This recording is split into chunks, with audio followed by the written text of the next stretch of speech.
again, everybody. I'm Keith Jackson, and again, let me say to all of you a very happy New Year from all of us at ABC Sports. At the end of the regular season, this was the ranking. Nebraska, Texas, Auburn, Illinois, and Miami. After what has happened today, Texas losing to Georgia in the Cotton Bowl 10-9, Illinois getting trounced by UCLA in the Rose Bowl, there are now 3 teams with an opportunity to claim the national championship for 1983.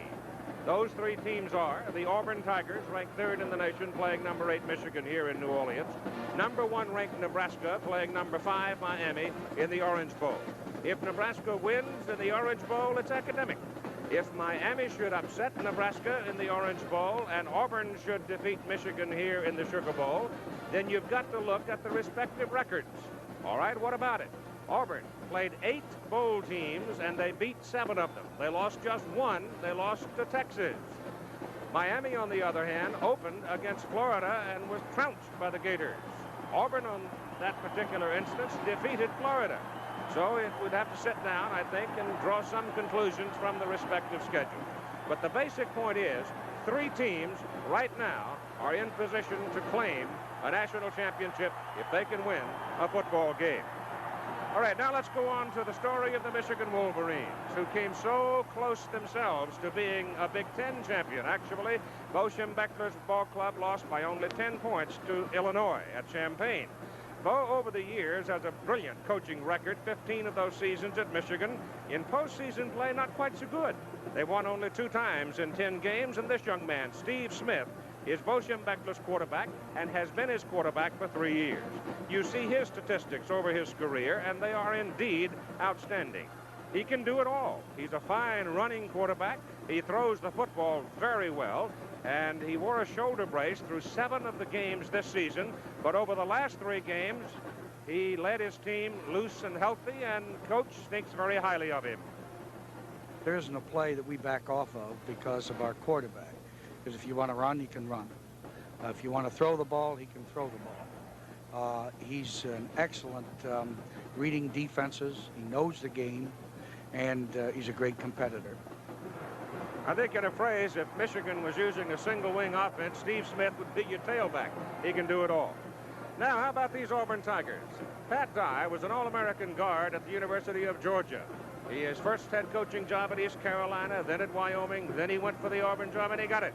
And in just 3 seasons, he has brought Auburn to a moment of glory. He has won 24, he has lost 10. In his 3rd season, he has won his first Southeastern Conference championship. And based on what's been happening in postseason, Auburn probably comes out of the toughest conference. Now, let's look at this defensive front that has been the primary strength of this Auburn football team. Quincy Williams, 6'3", 215, had 40 tackles at his defensive end position. Now, look at this big guy, number 99, a tackle, 6'6", 270, led the down lineman with 97 tackles. The nose guard is number 61, Dow Ortman, 6'2", 269, 85 tackles. The other tackle, number 79, Donnie Humphrey, a mere 6'3", 275, and he had 75 tackles. The other defensive end, and also very quick, John Daly, 6'3", 214, 42 tackles. Now, you back them up with the likes of Gerald Robinson at 6'4", 240, and Ben Thomas at 6'4", 265, and another 80 tackles between them, and you can see these big guys will paint your helmet. They, to a large degree, I think, reflect their coach, Pat Dye, who loves that old jawbone football. The offense for Auburn is the wishbone. Let's take a look at it. Now, not many teams are still using the wishbone. It helps those who are good at it because people don't get a chance to see it very often. And as Auburn comes out of the wishbone formation, it is Randy Campbell who is the man. It's always the quarterback. Remember back in the great days of Oklahoma when Jack Mildren at that time, I thought, was the best wishbone quarterback I had ever seen. Well, now watching Randy Campbell operate the Auburn wishbone, he is particularly awesome to me because he just doesn't make any mistakes. Now, he's the man who sits in behind the center. You see him lined up here in the wishbone. And Campbell, let me tell you about him. In the past 2 seasons, this Auburn team has had only 30 turnovers. That's 15 per year. Now, remember, these people operate like this, so close, so tight, so quick. If you don't have a sure-handed, confident fellow at the quarterback position, you're going to make mistakes. This fellow does not make mistakes. 300 career passes. He has been intercepted only 5 times. He's quite something at 160 pounds, 65 pounds. Lionel James now at the left halfback position, not very big himself, weighs about 165 pounds, 5'7", but he is an awfully big little man on the football field. He has been all conference the past 2 seasons, ranks 3rd in Auburn's rushing history. They call him Little Train. And he goes with Big Train at the right halfback spot. The guy that everybody's talking about, number 34, Vincent Bo Jackson. All-American as a sophomore at 6'1", 222 pounds. And given good health, it figures this guy could break all of Auburn's rushing records. He picked up 256 yards in the season-ending win over the Alabama Crimson Tide. And I don't think anybody really realized just how much Alabama had progressed and how tough they were until they went out in the Sun Bowl and whacked SMU. But this fellow, Bo Jackson, who is averaging just under 8 yards per carry, is definitely the primary weapon for the Auburn Tigers. But you can't give away the up man out of this wishbone, the fullback, the first man. Maryland did it, and Tommy Agee at 210 pounds burned the Terrapins for 219 yards. So those are 3 big in the case of Jackson and Agee, quick in the case of James, and certainly quicker in the case of Jackson. 3 people that can really come whistling at you. And here is the team that's going to try to stop them tonight. The Wolverines from Ann Arbor, Michigan.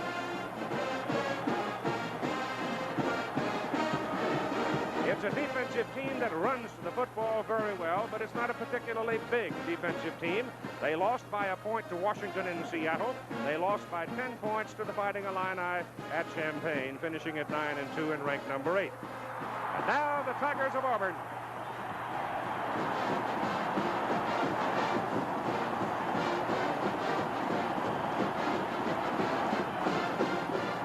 They stumbled just one time in the second game of the season.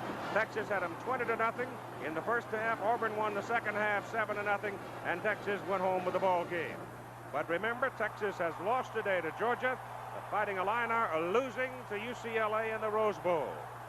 And Frank Royals, our analyst and commentator and coach, what has happened today must have sent deep ripples through both these teams. Well, Keith, football is a game of emotions. Auburn captain Pat Arrington said that when he heard the Texas score, it sent chills up and down his spine. And I'm sure the Auburn fans will be affected the same way. They'll be sky high. And you take Michigan, they would prefer to be out in Pasadena, but they are here as second choice, and they're not. It's a little bit different, and I think Auburn's got a decided edge emotionally. Yeah, but the phrase national championship suddenly surfaced when the Texas-Georgia game was over. As a matter of fact, I could listen out my hotel window, and you'd have thought Georgia was playing here because I heard people running all over town hollering about, how about them dogs? But let's talk about the wishbone now. Michigan's got to face a wishbone. They haven't seen one since 1976. All coaches hate to play the wishbone. It's the toughest offense to defend, and the reason is it's a goal line offense that has big play possibilities, and the substantial change you have to make is bring your defensive back up. They have to play as linebackers against the run and yet defend against the pass. So I think Michigan's hopes rest just how well they've learned the lesson. Didn't Bo wanted to go to a 4-man front at one time, and DeFelice, his good defensive end, got hurt, so he's without him, and that obviously has got to hurt him. It's definitely going to hurt him because the power of the wishbone, the first downs make touchdowns, that philosophy will keep the Michigan offense on the bench and get the defense very tired. Now, the Auburn defensive people, we talked about the front. They're rough. But those linebackers, my gosh, Jackson and Carr sit back in there with over 100 tackles apiece themselves. It's a very good defensive football team. I think it's the best against the run that we've seen all year. They've got 4 Southeastern Conference players, all Southeastern Conference players, 2 All-Americans, and this presents a real problem to Michigan. They like to run the ball on first down, make 4 yards. Bo Schembechler told me this morning that they're going to have to throw successfully on first down or they'll have a hard time getting the ball in the end zone. That also means, I think, when Michigan's operating, the way they work their misdirection stuff means their quarterback, Steve Smith's going to have the ball in his hands an awful lot. He's going to be a tired young man in this ball game, running the option plays, scrambling for passing, after passing, and he's just going to be busy. He has to have a sharp performance if they're going to win. Well, we went through the business when we came on the air here about number 1 and so forth. If Auburn beats Michigan tonight, Miami upsets Nebraska over in Miami. What do you think? Well, Keith, I think if Auburn is impressive, they've got to be given serious consideration.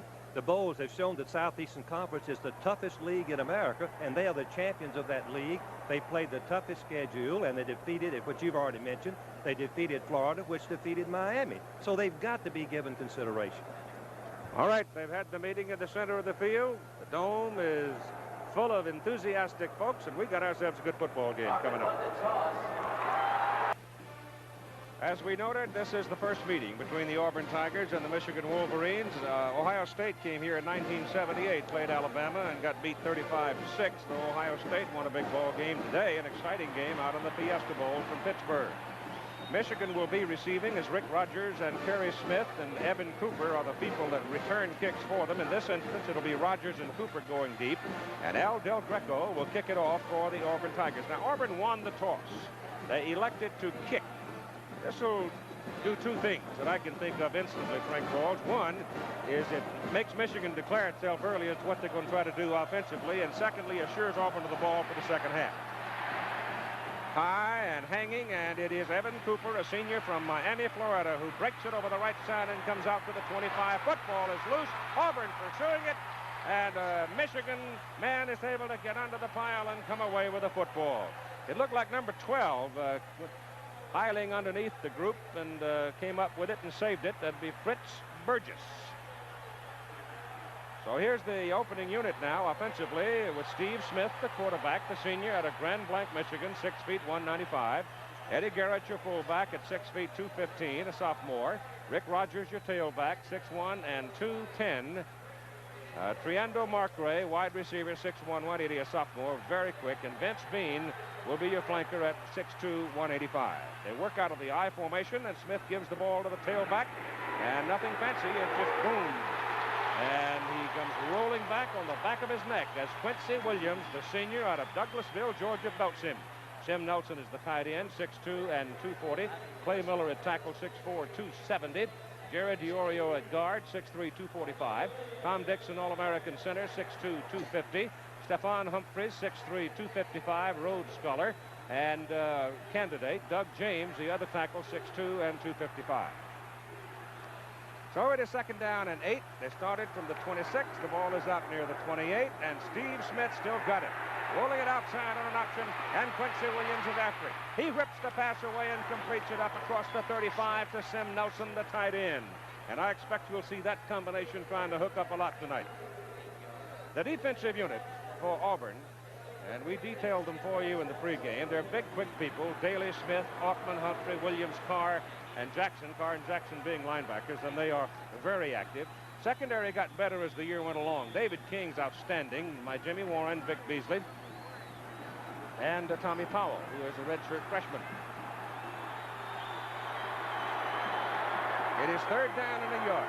The ball is just over the 35, and Steve Smith, the quarterback, sticks his helmet in the stack and looks like he will come away with his first down. He's very close.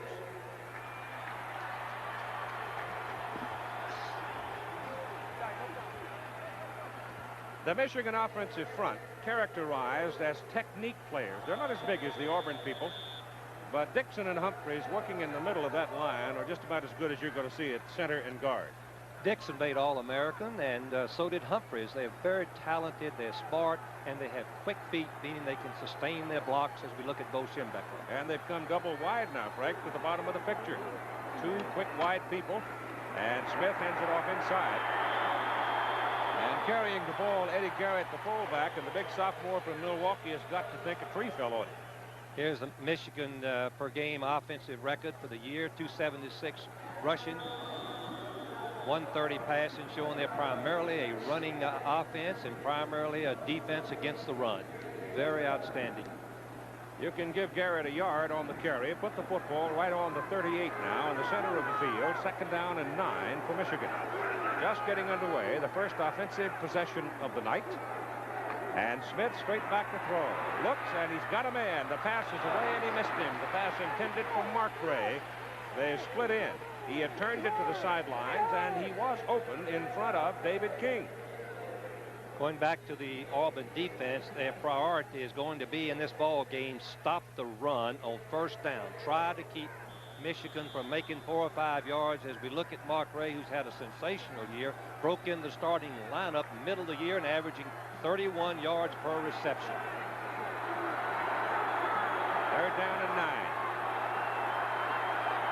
They send Rick Rogers now to the top of the picture, leaving the lone remaining back Garrett. Pass all the way, 3 wide receivers. And Smith gets away from the pressure, goes over the middle with his pass. The pass is completed to Sim Nelson, the tight end. He took it down the middle. He was the bigger man of the group grappling for the ball, and an Auburn man is hurt on the play.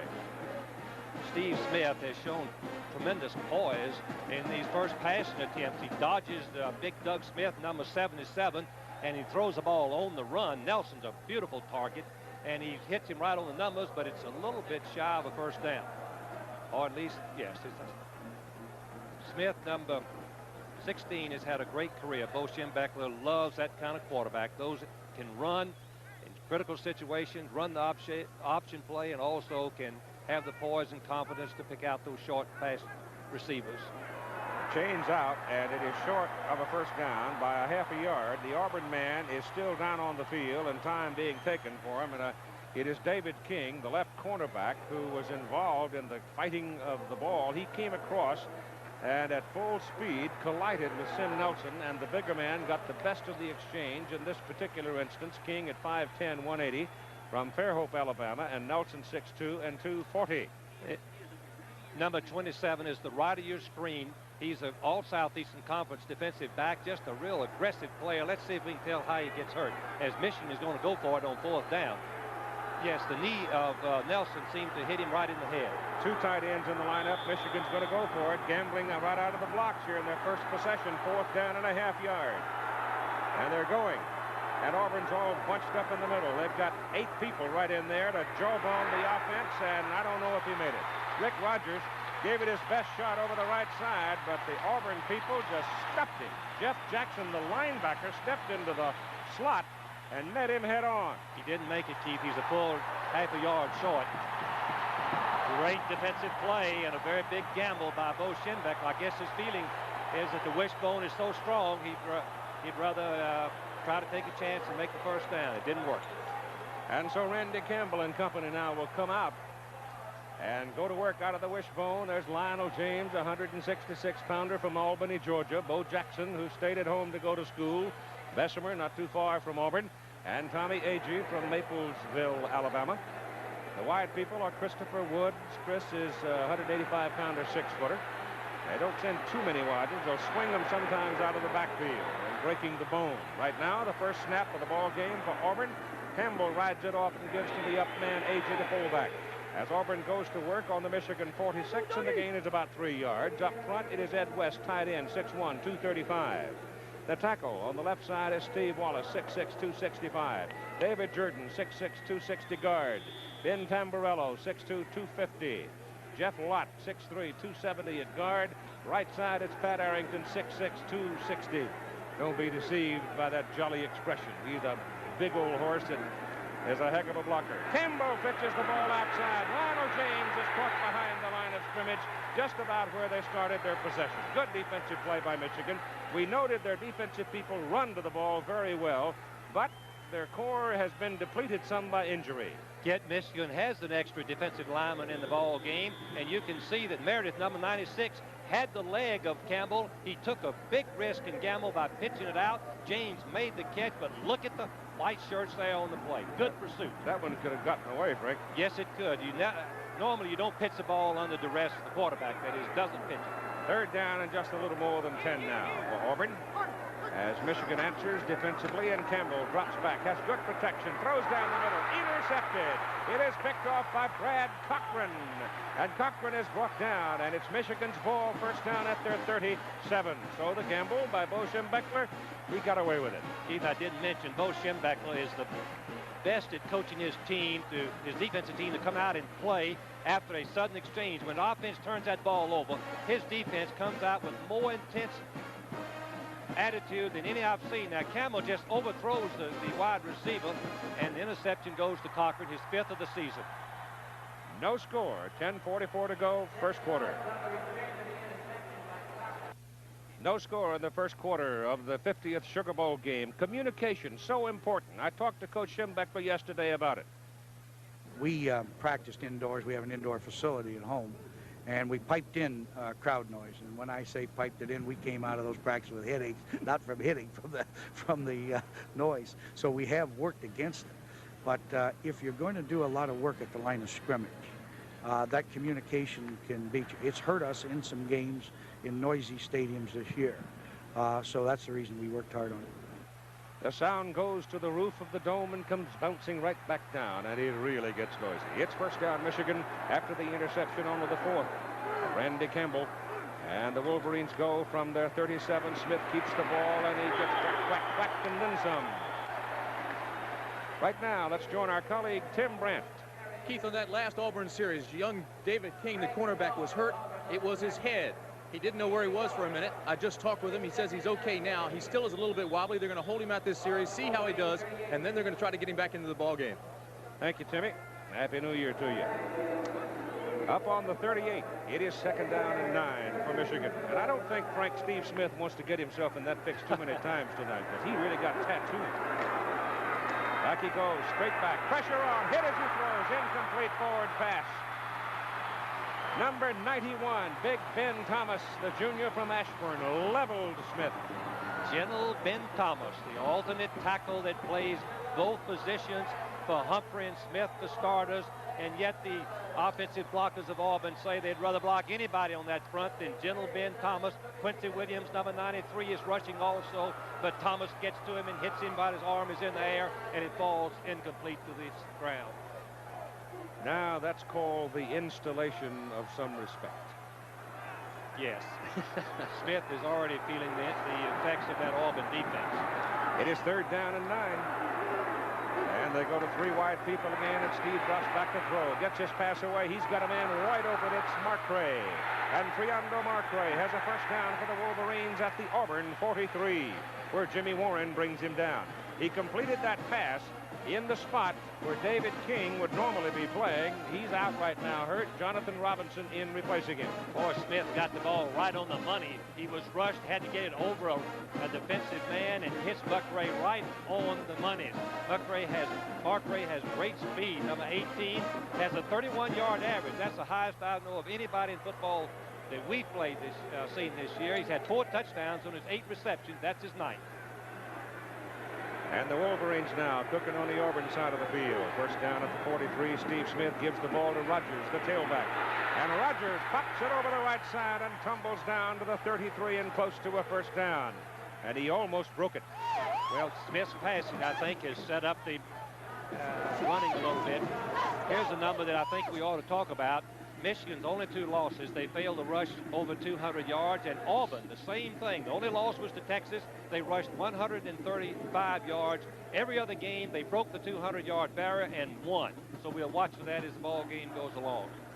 All right, now we see Pat Dye making some defensive changes while the change are brought in for the measurement. They've sent Donnie Humphrey back into the ball game. Quincy Williams has come out now. That puts the big horses in there. It's almost a goal line front that he's going to be showing them as Michigan comes up a foot short. Keith, Pat Dye believes the same as Bear Bryant, where he coached for Bear, play a lot of people. He doesn't think any of his players should play over 40 snaps. They seem to be just going through the motions, and he'll play a lot of people, doing a lot of substituting. Ball is sitting at the 33 of Auburn. It's a foot short of a first down.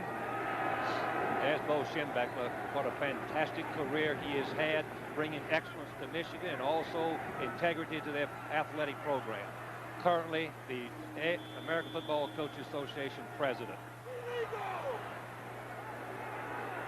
They send Rogers up into a wide spot, keeping the fullback Garrett, and give the ball to Garrett. Garrett lunges ahead, and on the offensive surge will have the first down for the Wolverines.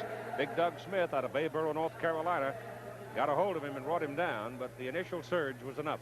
In talking to the Auburn coaches, Pat Dye, as we look at Pat, he told me that Doug Smith, number 99, had the greatest 2 games of any lineman he'd ever been associated with, those games being against Georgia and Alabama, 2 key victories for the Auburn Tigers. I spoke confidently of the first down, but the officials now have marked it, and they're going to bring it back in. Bring the chains on to take another look. Doug Smith played for Pat Dye at East Carolina, and when Pat went to Wyoming, he stayed at East Carolina, but when Dye returned to Auburn, he transferred. Let's watch Smith on that last play and see how he penetrated. Number 99 right there, going right through Art Miller, number 79, stands him up. Now he should escape, and he grabs the ball carrier right there and pulls him back. And I'll tell you, Clay Miller's not a gimme. He's 6'5", 270 pounds himself. Interesting. Clay Miller is from Norman, Oklahoma. His father's on the law faculty, but his mother and father both attended University of Michigan. It's a first down for the Wolverines at the Auburn 30. And Steve Smith hands the ball to his tailback, and Rick Rogers gets wide to the sideline and slides down inside the 15 at the 13 and a first down. Interesting enough, the wide receiver, Mark Ray, not very big, came out of Detroit, Michigan, a small school, is going to make the key block that lets Rogers go deeper into the secondary. But you can see the offensive line had blocked Humphrey. They had blocked Carr. Powell, number 9, is chasing, but you're going to see the block right there on number 32 of Auburn, who is substituting for David King. Robinson right there. Wide receivers at Michigan catch the ball, but they block first if they want to play. Oh, it's first down, Michigan at the Auburn 13.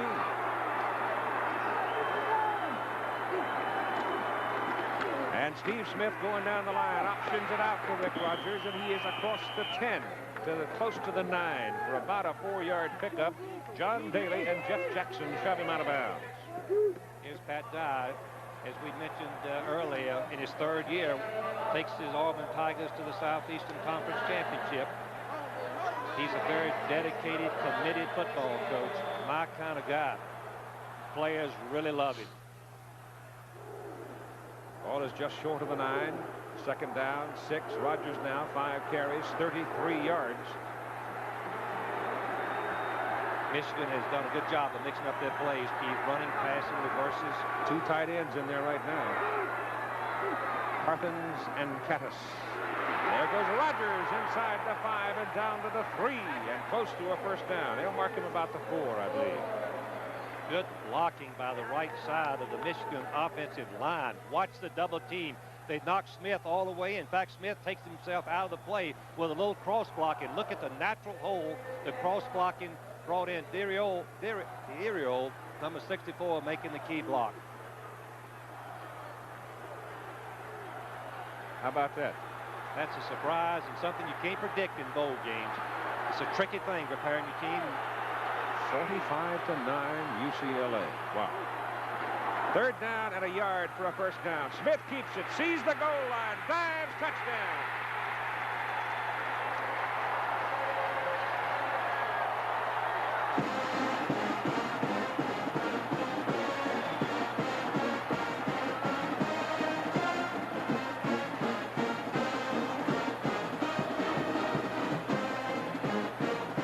Indeed, if he has a big night, look out.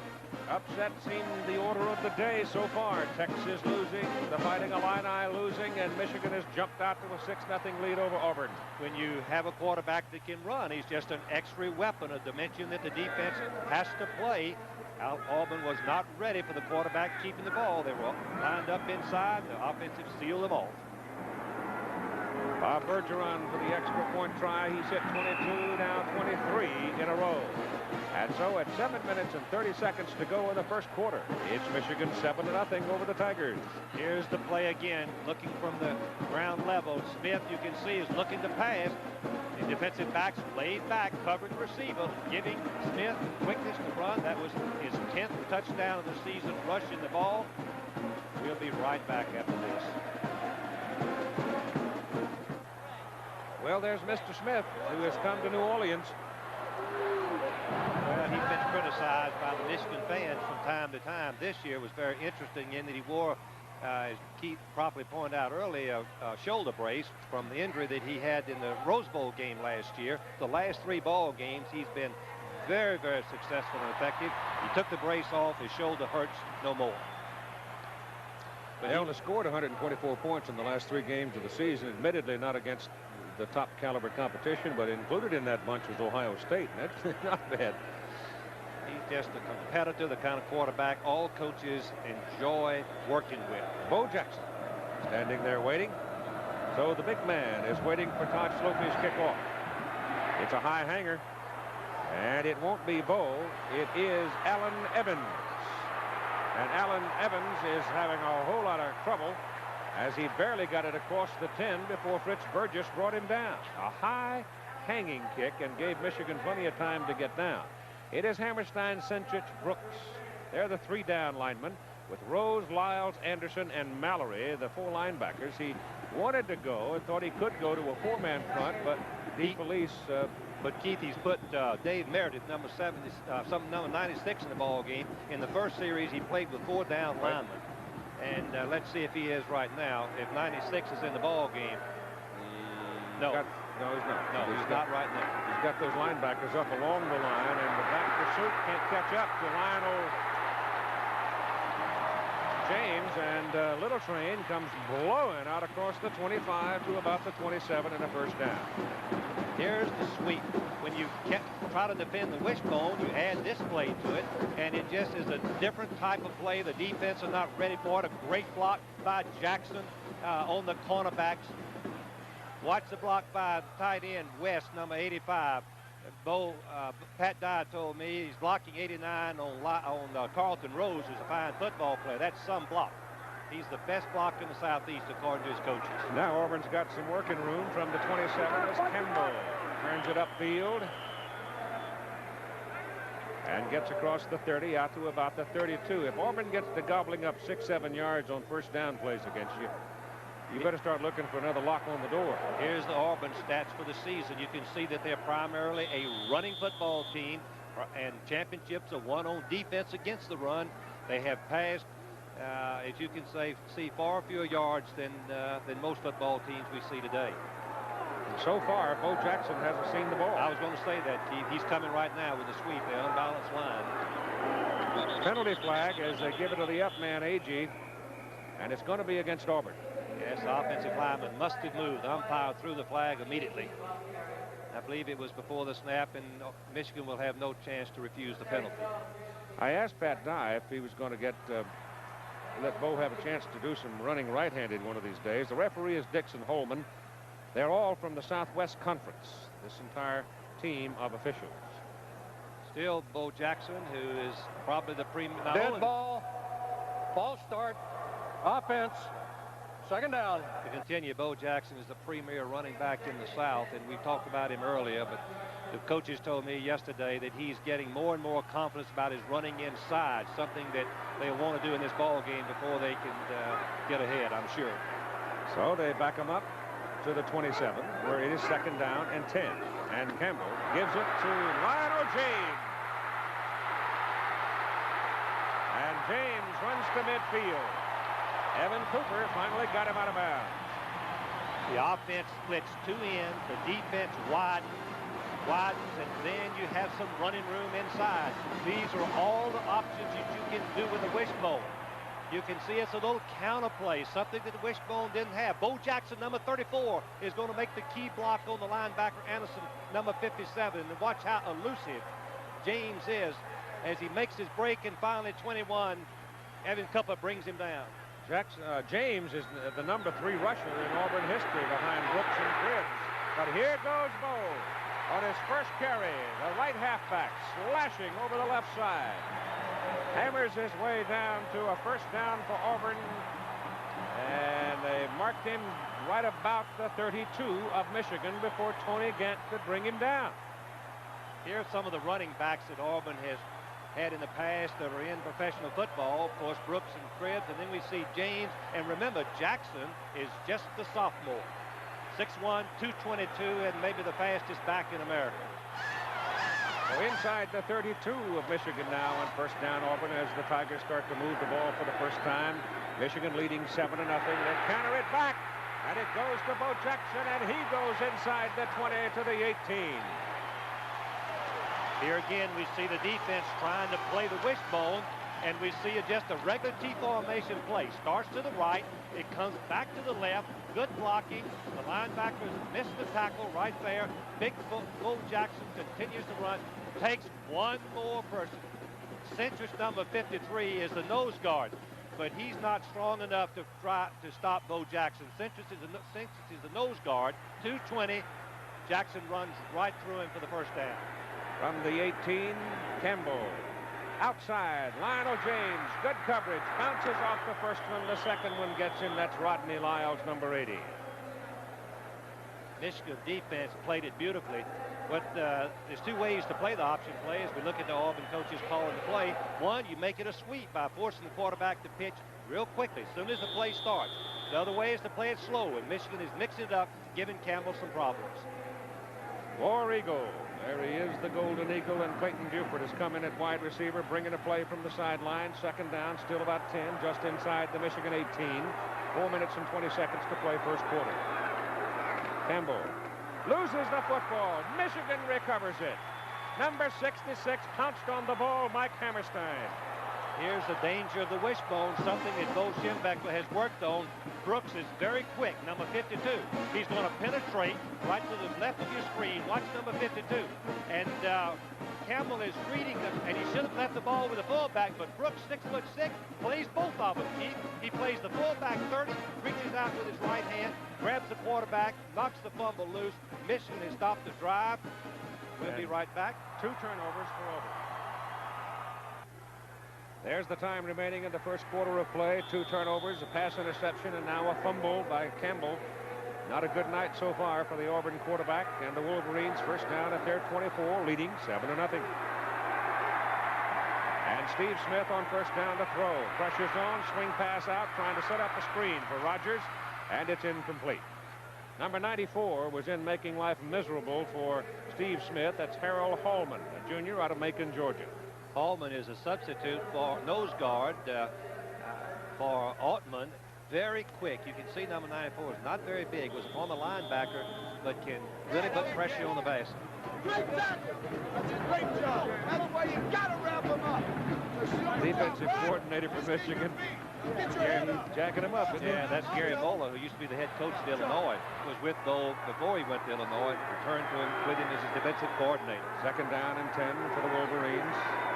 3 wide people. Smith, quarterback draw up the middle, and he is brought down as he gets to about the 27. Greg Carr, who led the team in tackles this year, makes the stop. If you wanted to just pick a perfect linebacker for intelligence, ability, this young man is a great football player, all conference, made one All-American football team, is a 3.7 student in civil engineering. The coaches say he's just an ideal player, combines excellence in both the classroom and the locker room. Gain of 3 yards by Smith. Third down and long. 3rd and 7.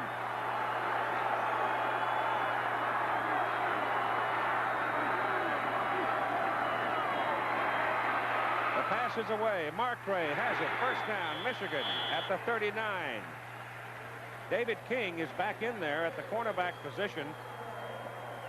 Keith, Auburn did not have a defense that could possibly cover that pass. They had 2 receivers over to the right. King, number 27, is covering both an inside receiver that you don't see and Mark Ray, the outside, and all he could do was break on the ball, but not before the completion, and another first down. Good call and a good read by the defense, by Smith on the defense. Steve Smith has now passed Rick Leach as Michigan's all-time yardage leader. He has 6,468, and the night is young. 3:10 to go first quarter. Smith gives it to Rogers, and Rogers, big hole right side, and goes down to the Auburn 44 before Vic Beasley brings him down. Give Stephen Humphries, the pulling guard, the All-American, the credit for that play because he was the pulling guard. He trapped out. Watch to the right of your screen, number 76. Watch him pull and trap, and look at the hole right there. James, number 73, is also pulling. It was just a natural hole after 76 and cleared the way. So Michigan is doing what Pat Dye and his Auburn Tigers had hoped they would not be able to do, run the football. And the passing has been the key along with it, Keith. They've mixed it up. Passing and running makes it tough on the defense. Auburn 44 first down. Steve Smith again on first down. Goes to the air. Goes for Mark Gray, and it's tipped away. Jimmy Warren, the junior out of Birmingham, came across and tipped it away. Warren is just a junior starting for the first time. Mark Gray is going to go deep corner route, and Warren takes a chance. He anticipates the throw, and he comes in front of the receiver. Can only get one arm up in there. Had he got both, it would have been an interception.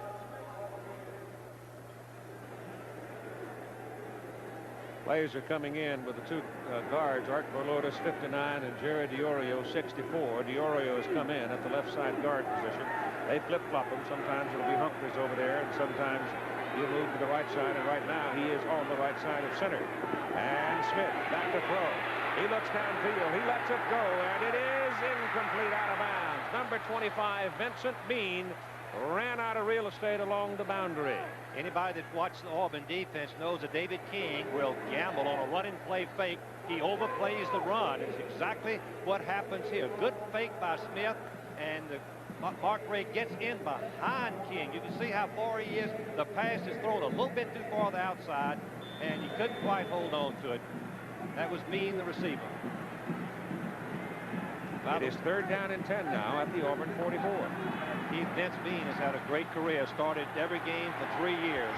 Sneaky fast. Here's the same formation. 2 receivers into the boundary. Michigan 4 out of 5 on 3rd down plays in this game. Smith's pass, a bullet goes. Mark Ray right on the numbers, and he just flat dropped. I tell you, Smith has been sensational so far. He has been right on the target. Mark Ray, number 18, is turning inside. They have a decoy out in the flat, taking the linebacker. You can see how wide open it is. The ball couldn't have been thrown better. He had to have taken his eyes off of it to think about running with it instead of catching it and falling down for the first down. First things first, Keith. Yeah. Don Bracken, the senior out of Thermopolis, Wyoming now, is in the punt. Lionel James is deep to receive it. He's averaging right at 41 yards in his career punting. He wants to kill this one deep if he can. He hangs it up there. James lets it go, and it takes a bounce inside, and in effect an Auburn bounce, and will come out to the 20. It was a 43-yard punt by Don Bracken. You've got 2:17 to go in the first quarter, and Michigan leading by 7. The Auburn Tigers will go to work from the 20. Rough night so far for Auburn quarterback Randy Campbell, but his coach has a lot of confidence in him. Well, he's a phenomenal young man. You know, he doesn't have phenomenal ability, but his the power to think and concentrate and execute our offense and do it under pressure has been amazing to me. Those comments made yesterday by Coach Pat Dye. Randy has thrown an interception and been hit and fumbled the football. Trey Gaines now, a swift freshman, is now in the lineup for Auburn as Campbell rides it down and gives it away to the up man. It is Kyle Collins in there now, replacing Tommy Agee at the fullback position. 195-pound sophomore from Gadsden, Alabama. No gain. Michigan defense are moving and causing some blocking problems, some assignment problems to the Auburn offensive line. Sensich came right in there and stopped the play. ABC's Wide World of Sports season premiere coming up next Saturday. The Harlem Globetrotters in Hong Kong, plus the World Cup weightlifting championship at 5 Eastern time. The ball goes to Bo Jackson, and he slashes up to near the 25. Running in traffic, something he didn't do particularly well as a freshman. Began, as Frank noted a little while ago, to get the handle on it about midway of this year, and he is a terror inside right now. But Auburn, the Michigan coaches told me that they really fear his cutback as much as anything, which shows that he's got that great awareness and eyes and the speed to make a cutback work. 3rd down and 5 from the 25. 5-man defensive front for Michigan. Pitch it outside. Ball gets away from Lionel James, and he's going down back on the 11.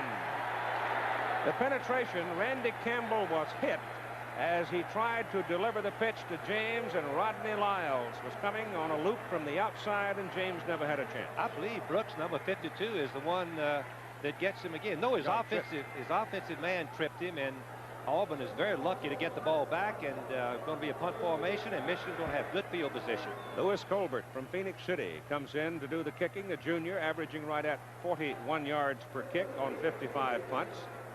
He's standing back in his end zone. Evan Cooper is the deep man for Michigan.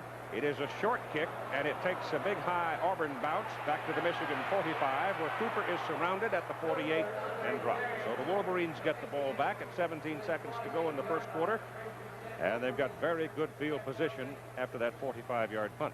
I guess number 74, Jordan, is the one that steps back and seems to trip the quarterback. Jordan's left foot steps back and catches the left foot of Campbell and trips him, and causes the play to be very ineffective and a loss, in fact. You can see Campbell has good agility to get the ball off for the lateral, but I still think that's dangerous to pitch when you're under duress. All right, let's see what the Wolverines can do with field position. First down, they probably go there, Keith. They've been running and passing, mixing it up. Smith's changing the play.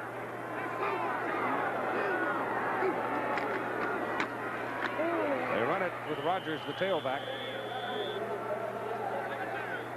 And maybe a yard. And the first quarter is going to expire before we have another play. So we played 15 minutes in this 50th Sugar Bowl Classic. And the Michigan Wolverines out of the Big Ten lead the Auburn Tigers 7-0.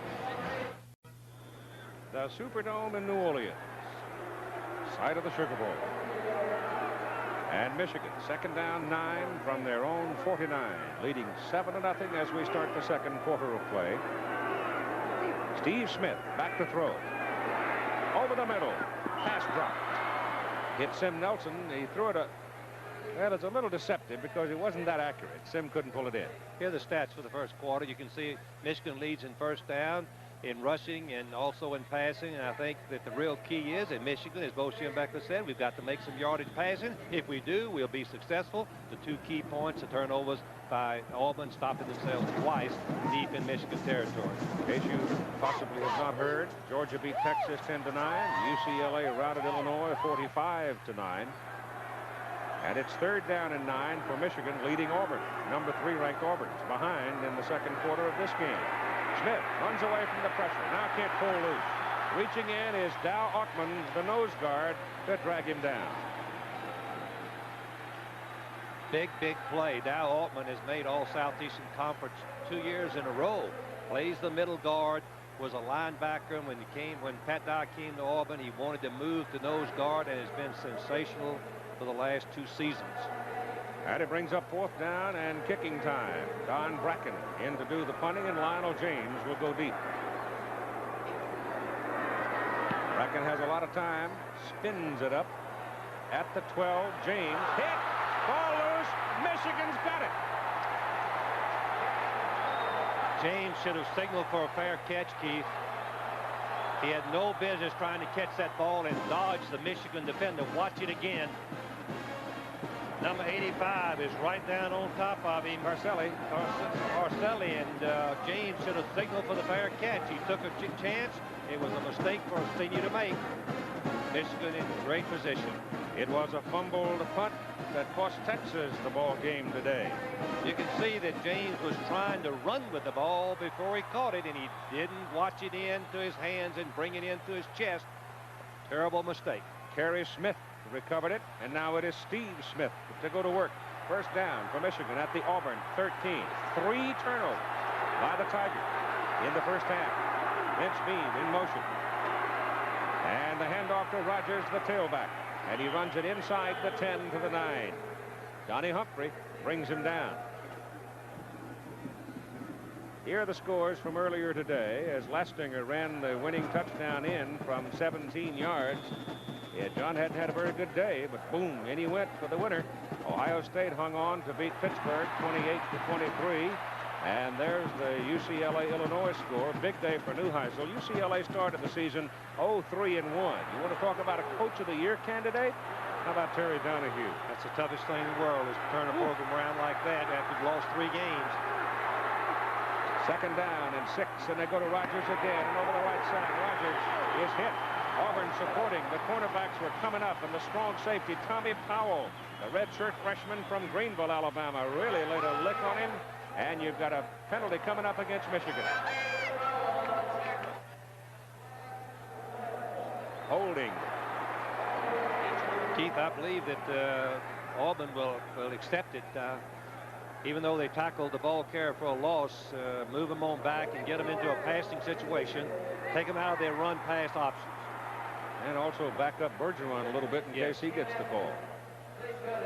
That's Greg Carr talking to the referee, Dixon Holman. It would be third for you people at home. It would be third and probably 8, or it would be second and 17. I take my chances moving them back. 13 minutes and 22 seconds to go in the first half. Simp. Holding. Offense. Still second down. Look, watch number 95. Right here, you can see he's the man blocking.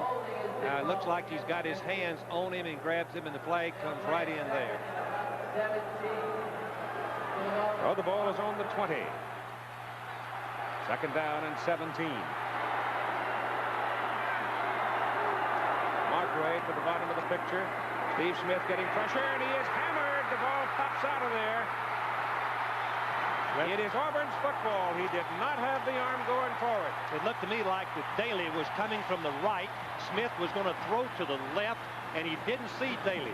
Daly seemed to me to have delayed his rush, and nobody picked him up. And so Auburn forces a turnover and get the football back, first down at the 27. Some definition for you on that last play. The rule says that the quarterback's arm must start forward before it becomes a forward pass. His arm was still being raised above his shoulder. Bo Schembechler was screaming incomplete pass. I think the official was absolutely right. The arm must start forward before he can be ruled an incomplete pass. Yeah, he's still cocking it. He's still cocking it there. I don't think that the officials missed that at all. I think it was a good call. And here comes Auburn now after Michigan's first turnover. 7-0 Wolverines lead. Campbell turns, gives to Jackson, and Jackson blows it out of the middle and runs for a first down up to the 45. I haven't seen a runner that excites me like that in a long, long time. This was the counter play made famous by the Veer people.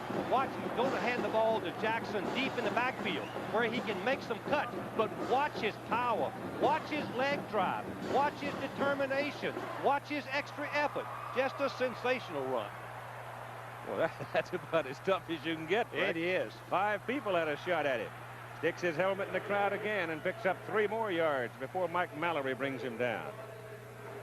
Bill Mallory is the son of Coach Bill Mallory, number 42, the leading tackler, played defensive tackle for Michigan last year, but because of injuries, moved back. Watch him come in and make the play right there. Puts a good headgear right on the numbers, and with help from his teammates, he gets Jackson down.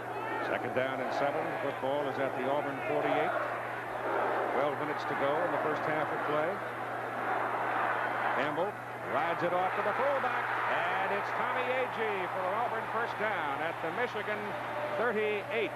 And you really got to watch that up man out of that wishbone, because he went for 219 yards against Maryland. Well, Brooks, the defensive tackle, is jumping outside and caused the fumble with the quarterback. Now you can see the hole as the read was perfect by the quarterback, leaving the ball with the fullback. The triple option means you can leave it with the fullback or you can keep it. Agee popped right through, number 30. Put it on the 39 of Michigan, first down. Trey Gaines in wide. And Campbell to throw it. Goes to the sideline. Lionel James calls it down. And he got a foot down inside the boundary at the 25. This is a pattern that Auburn put in for the Michigan defense. Something that they looked at the film and saw what might be open. There was a flare back coming out of the backfield. The defensive end would not drop off. You can see James to the right of the film screen. He's going to flare out to the boundary. Campbell makes his first completion, and that's a real confidence builder for Campbell, the quarterback. See how wide open James is. Makes a nice catch. 1 foot comes in bounds with possession.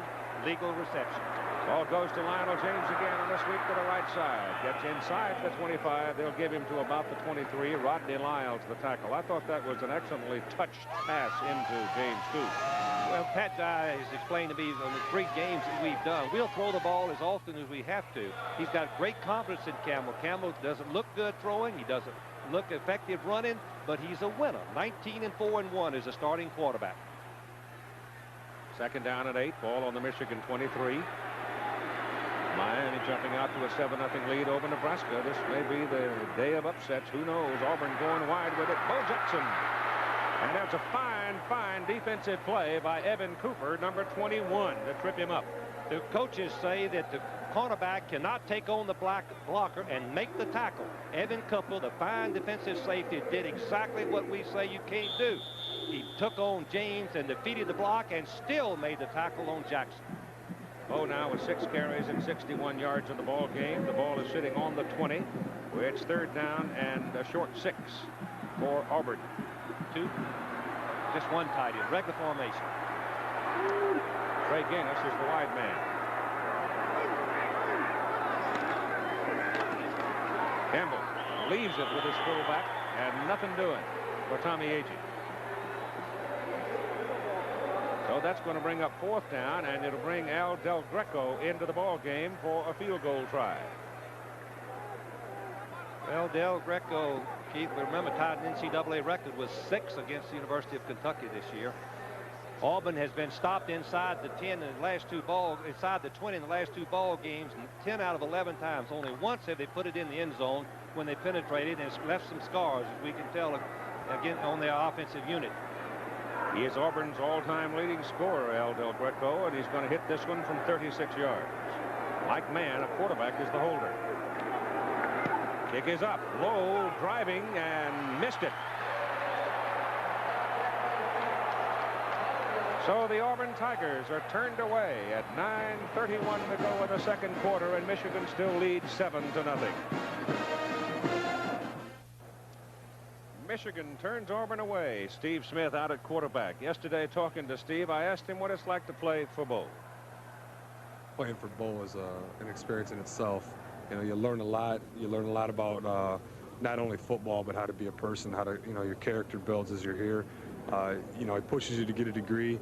And, you know, it's been a great 4 years. It's too bad it's over. I guess it really hasn't dawned on me, but it's, you know, here it is. It's over.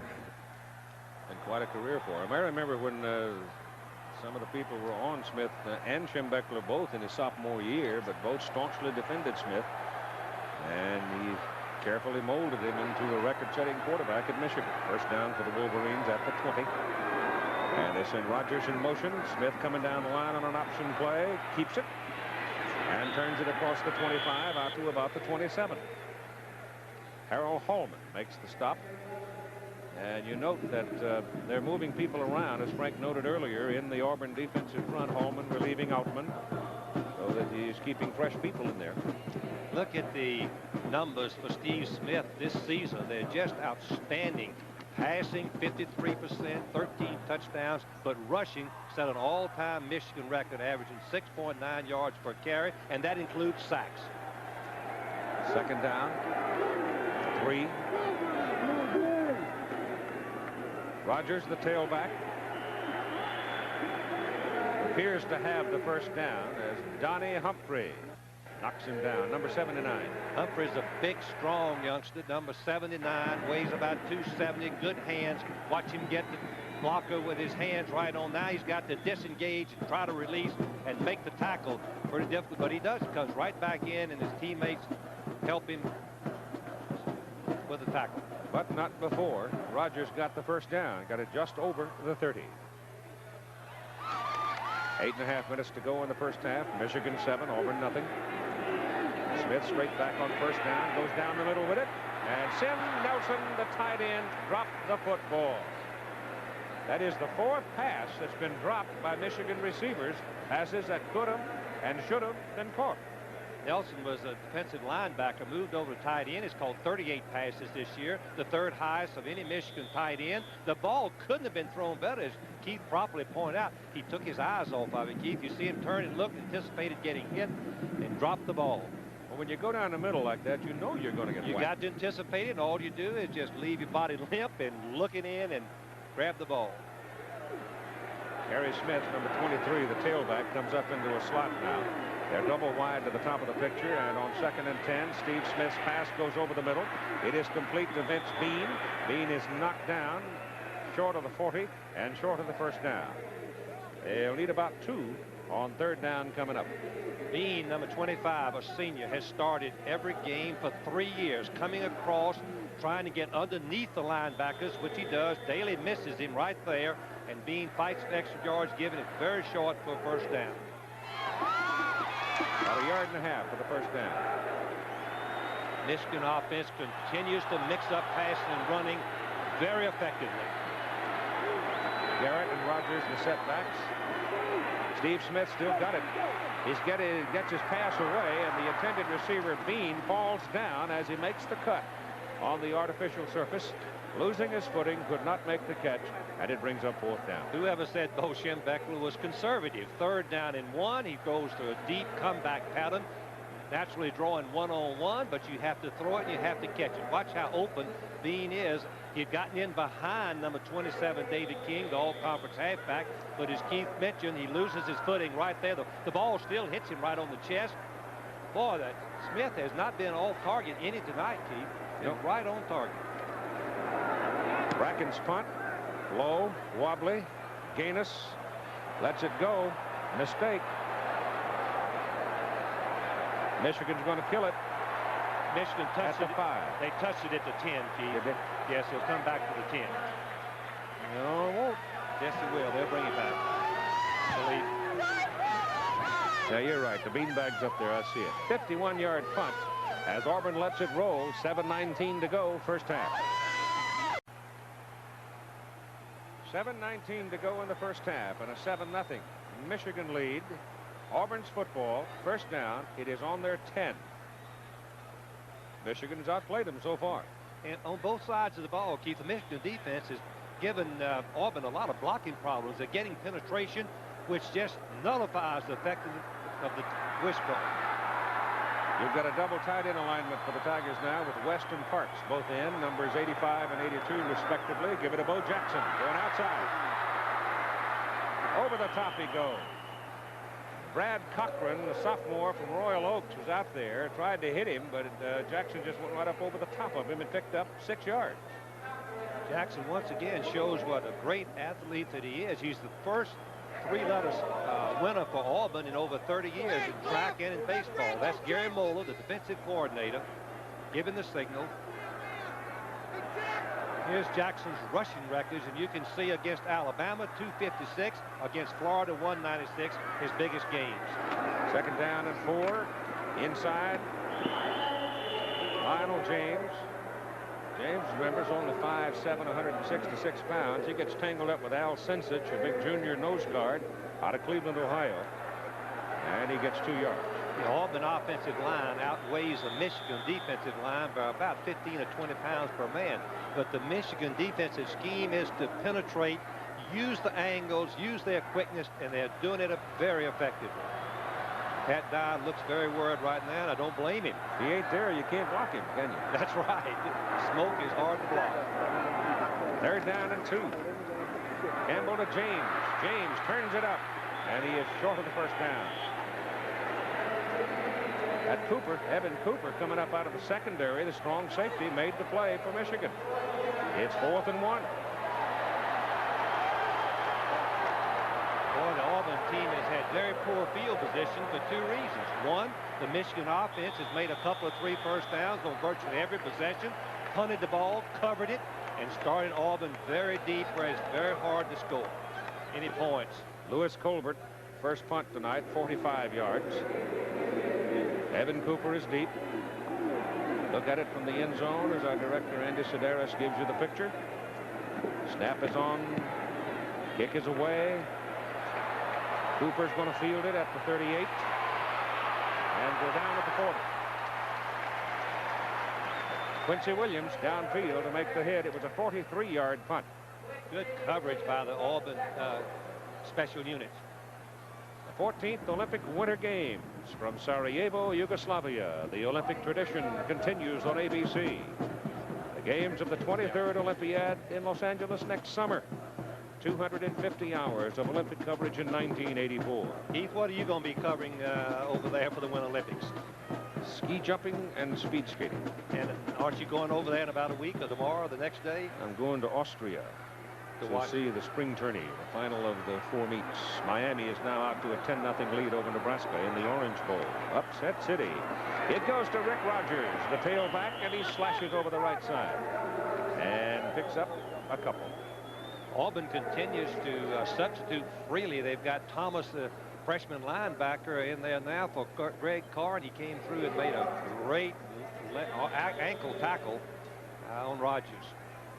Weather down here in New Orleans has not been exactly the Orange Bowl score we gave you. It's not been much of a picnic, but it warmed up and it was a gorgeous day today. It's time for the whole nation, I think, to get a little respite from the rough winter we've had. Second down, 8.5. Steve Smith, option down the line. Will keep it as he goes to the boundary, and he's tumbled out of bounds. Short of the 45. They'll mark him out near the 44. Vic Beasley.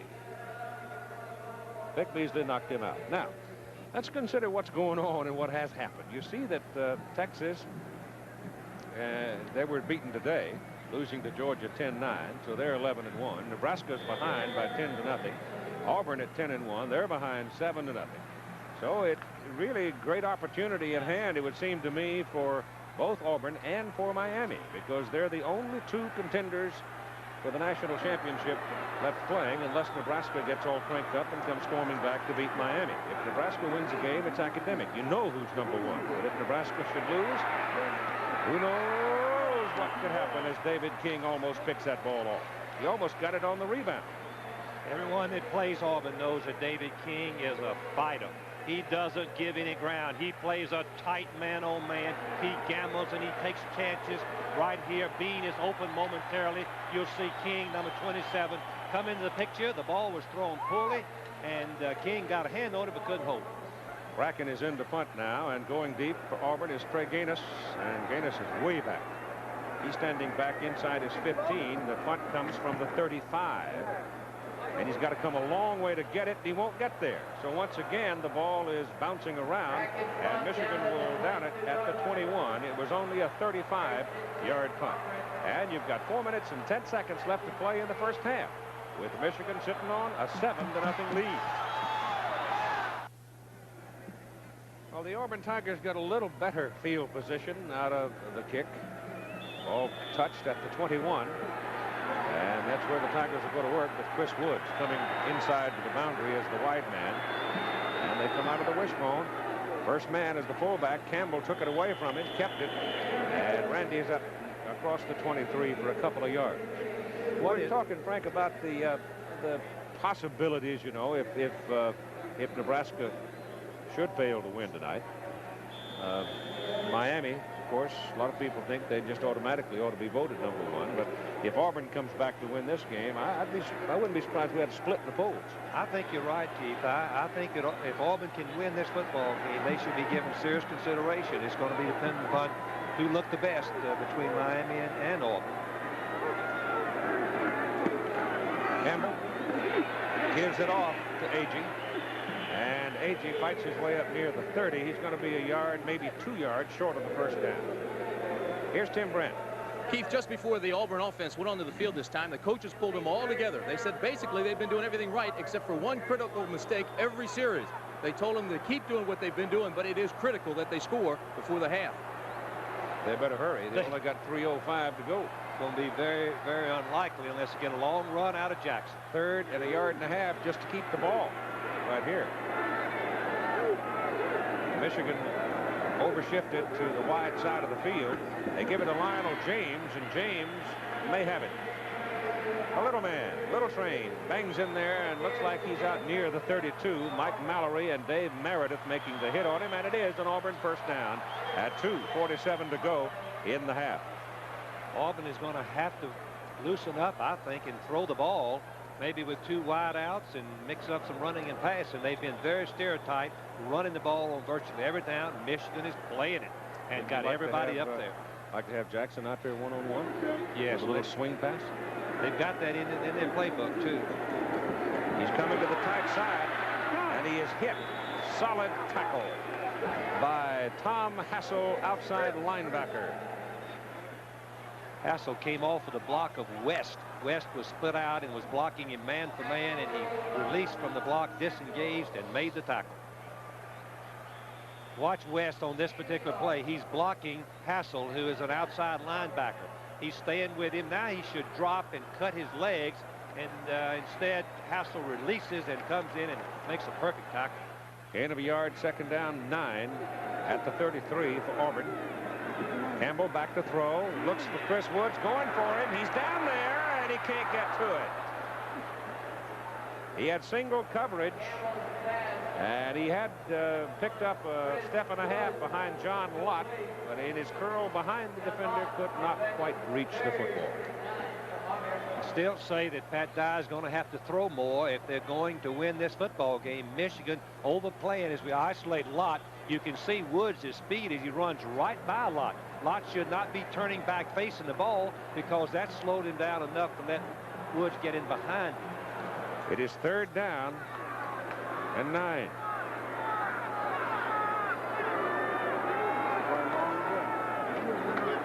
Campbell's pass out to James, and Lionel can't get to it.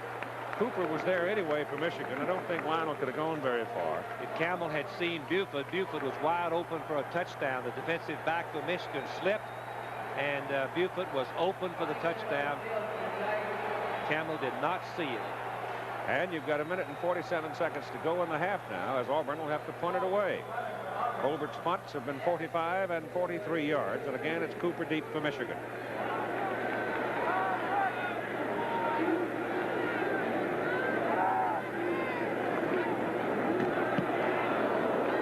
Good high hanging kick this time, forcing Cooper to call fair catch, but the ball comes sliding down short and then takes an Auburn roll and rolls dead down around the Michigan 17. 50-yard punt and no return. Coming up on ABC Sports on this Saturday, Sports Beat, Howard Cosell at 3, the Pro Bowlers Tour at 3:30, Chris Schenkel, and then ABC's Wide World of Sports, premiering with the Harlem Globetrotters in Hong Kong. First time ever visit to the People's Republic of China. It'll be fun to see. Keith, am I correct that both teams have 3 timeouts? And it'll be interesting to see if Auburn uses the timeouts to try to get the ball back one more time. 1:34 on the clock.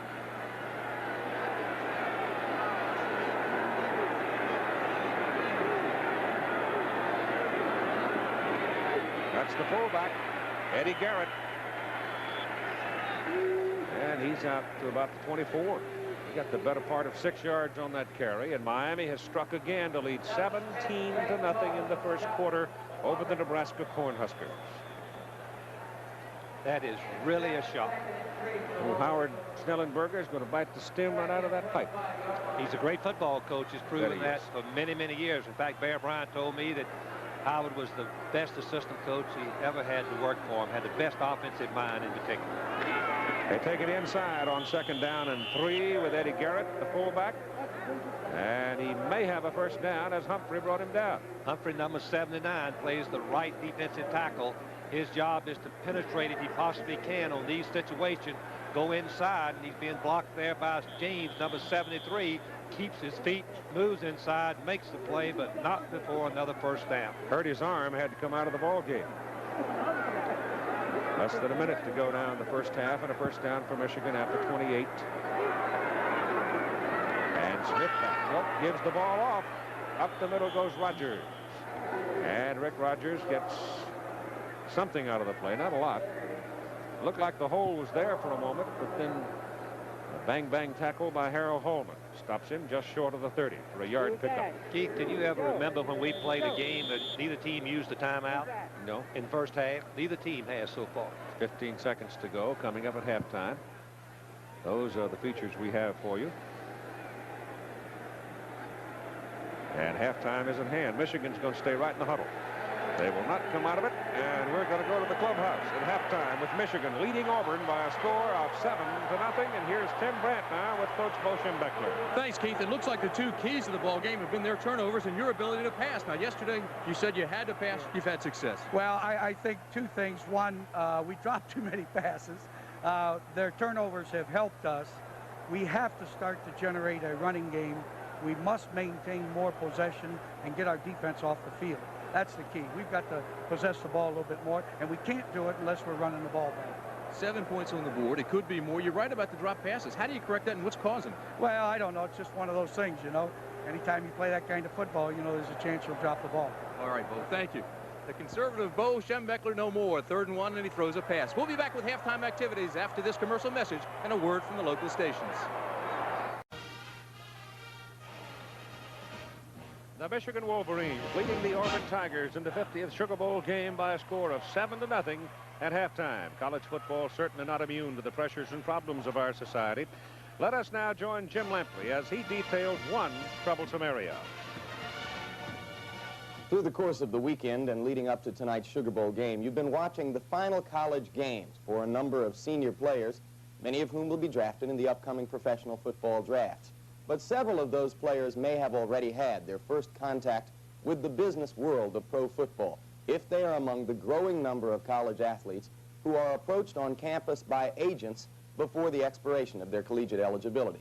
Agents have been on campuses and in the halls of athletic dormitories for years now, and over the course of the past decade, a growing number of college athletes have been breaking NCAA rules by developing early relationships with them. In recent weeks, a select group of football players have talked to us about their experiences with agents while still in school, and about the subject which bothers the NCAA most, the money they accepted from them. Typical is the experience of Walter Abercrombie and Russell Ersleben. Both were already pros when they began their NFL careers. They had accepted money from their agents while still in school. Well, at first it started off, I think I wanted to borrow $1,000 to get me to my senior year. But then, you know, I started buying things. I bought me a car, and, you know, with the allowance of the banker from the town that I'm from, gave me a pretty reasonable deal on the monthly payment since he knew that I was in college. It ended up to be around $5,000, and when I signed my contract, of course, I had to pay that money back. What happened 2 months after I had signed a so-called offer sheet with this man, he asked me if I needed any money, of which I said no. And he said, well, if you want to buy you a car, you know, if you can't work while you're in school, use the summer to work out, keep in good shape, because your senior year is your best year, and you're going to have this money. I'm willing to loan you this money. And it was in at about $20,000. Both Abercrombie and Ersleben were aware they were breaking NCAA rules and risking their college eligibility by borrowing money through their agents. But what they did was nothing new or unusual. What is new is that the NCAA has begun cooperative discussions with the USFL and with the players' associations of both the NBA and the NFL in an effort to stop agents from signing up undergraduates. Once they have been down the road, players can see how they lose some of their independence by taking an agent's bait. Looking at it from where I am now, seeing back on how I got tied up with them and how I began to feel obligated to them, I can see that possibly was a strategy that they used in tying up players or getting players to feel obligated to them. My experience worked out good, but there's going to be several guys coming out this year, if there isn't already, who strictly signed with a guy because he was going to give him money up front, and he is not the best agent for him. He might not be a good one at all, because if you are a good agent, you shouldn't have to sell yourself by giving money. But the agent who loaned money to Ersleben, Mike Trope, is known as one of the best. He has represented various first-round draft choices, 5 of them Heisman Trophy winners, and loaning money to college players has been standard operating procedure. I never in my life believe that I've ever used a loan or any other influence to secure anyone as a client.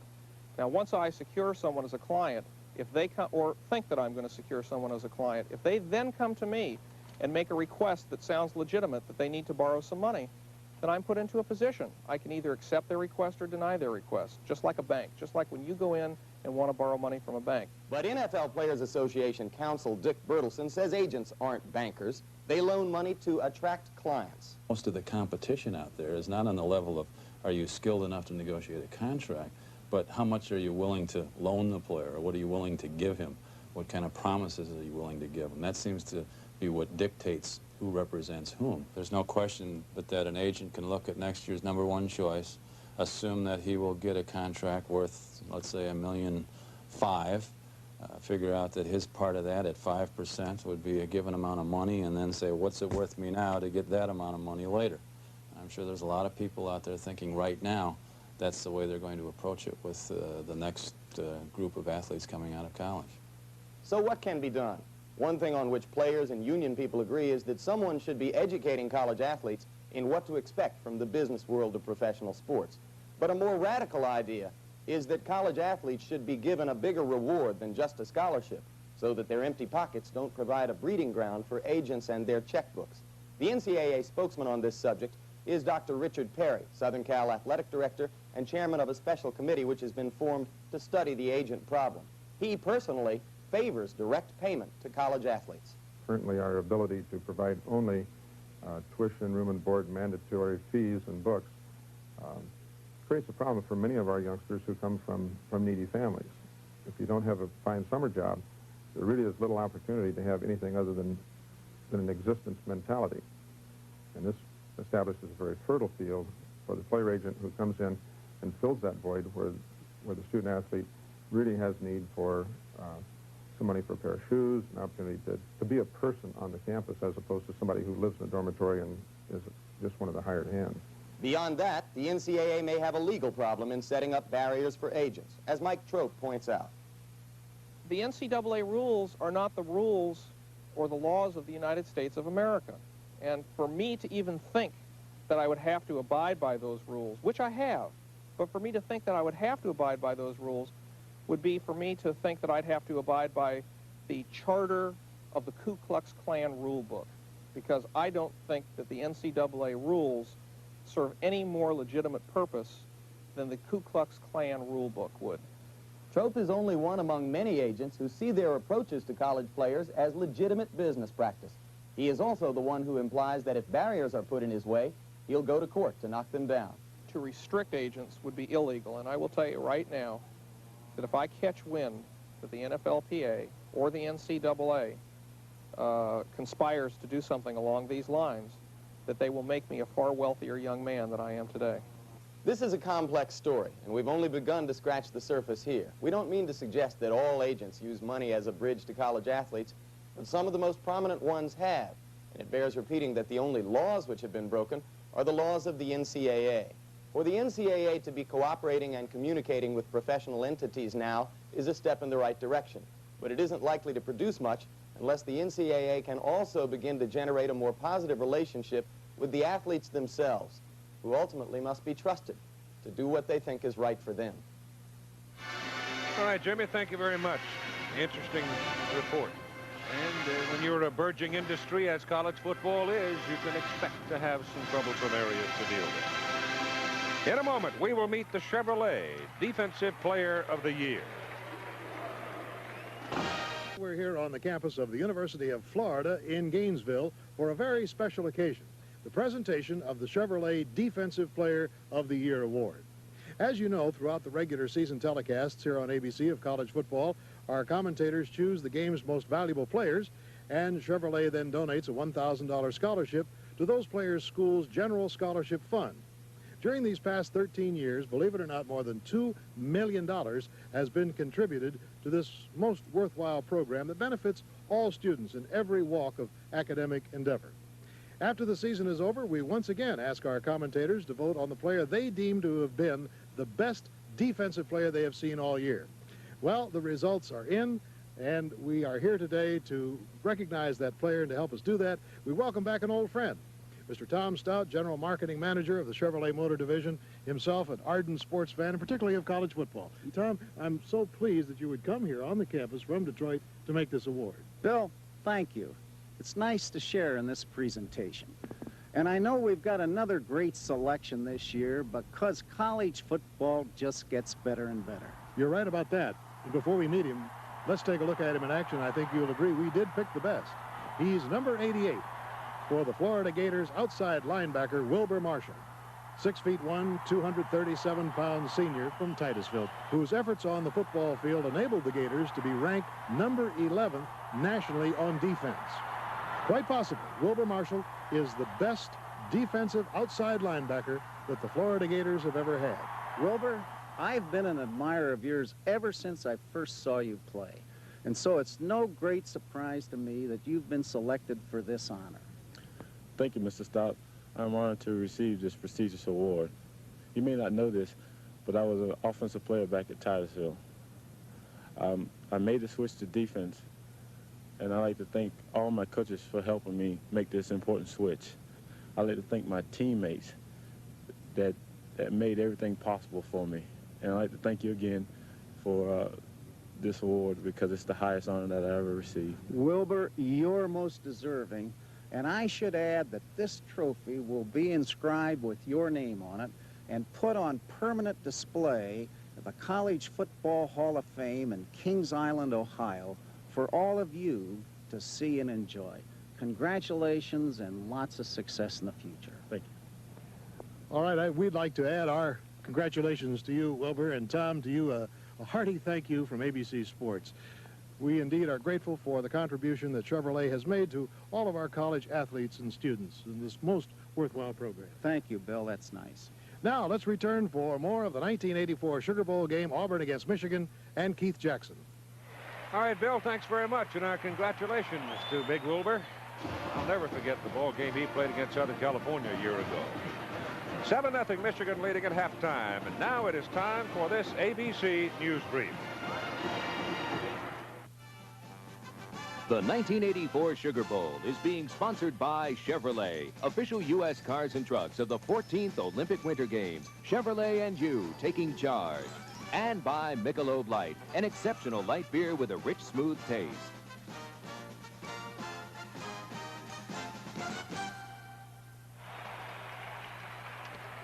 We're at halftime where Michigan leads by a score of 7-0, and we're just about ready to bring the two teams back onto the floor of the Superdome in New Orleans for this 50th Sugar Bowl game. The only touchdown scored was this run by quarterback Steve Smith as he rolled out to have a look for a pass, saw a little track to the goal line and stuck it in. This is the advantage of having a quarterback that can run. Now, the defensive backs would have been charging up if their tailback had the ball, but since Smith is a threat throwing the ball, they lay back and let him go in for the touchdown. Run covered 3 yards.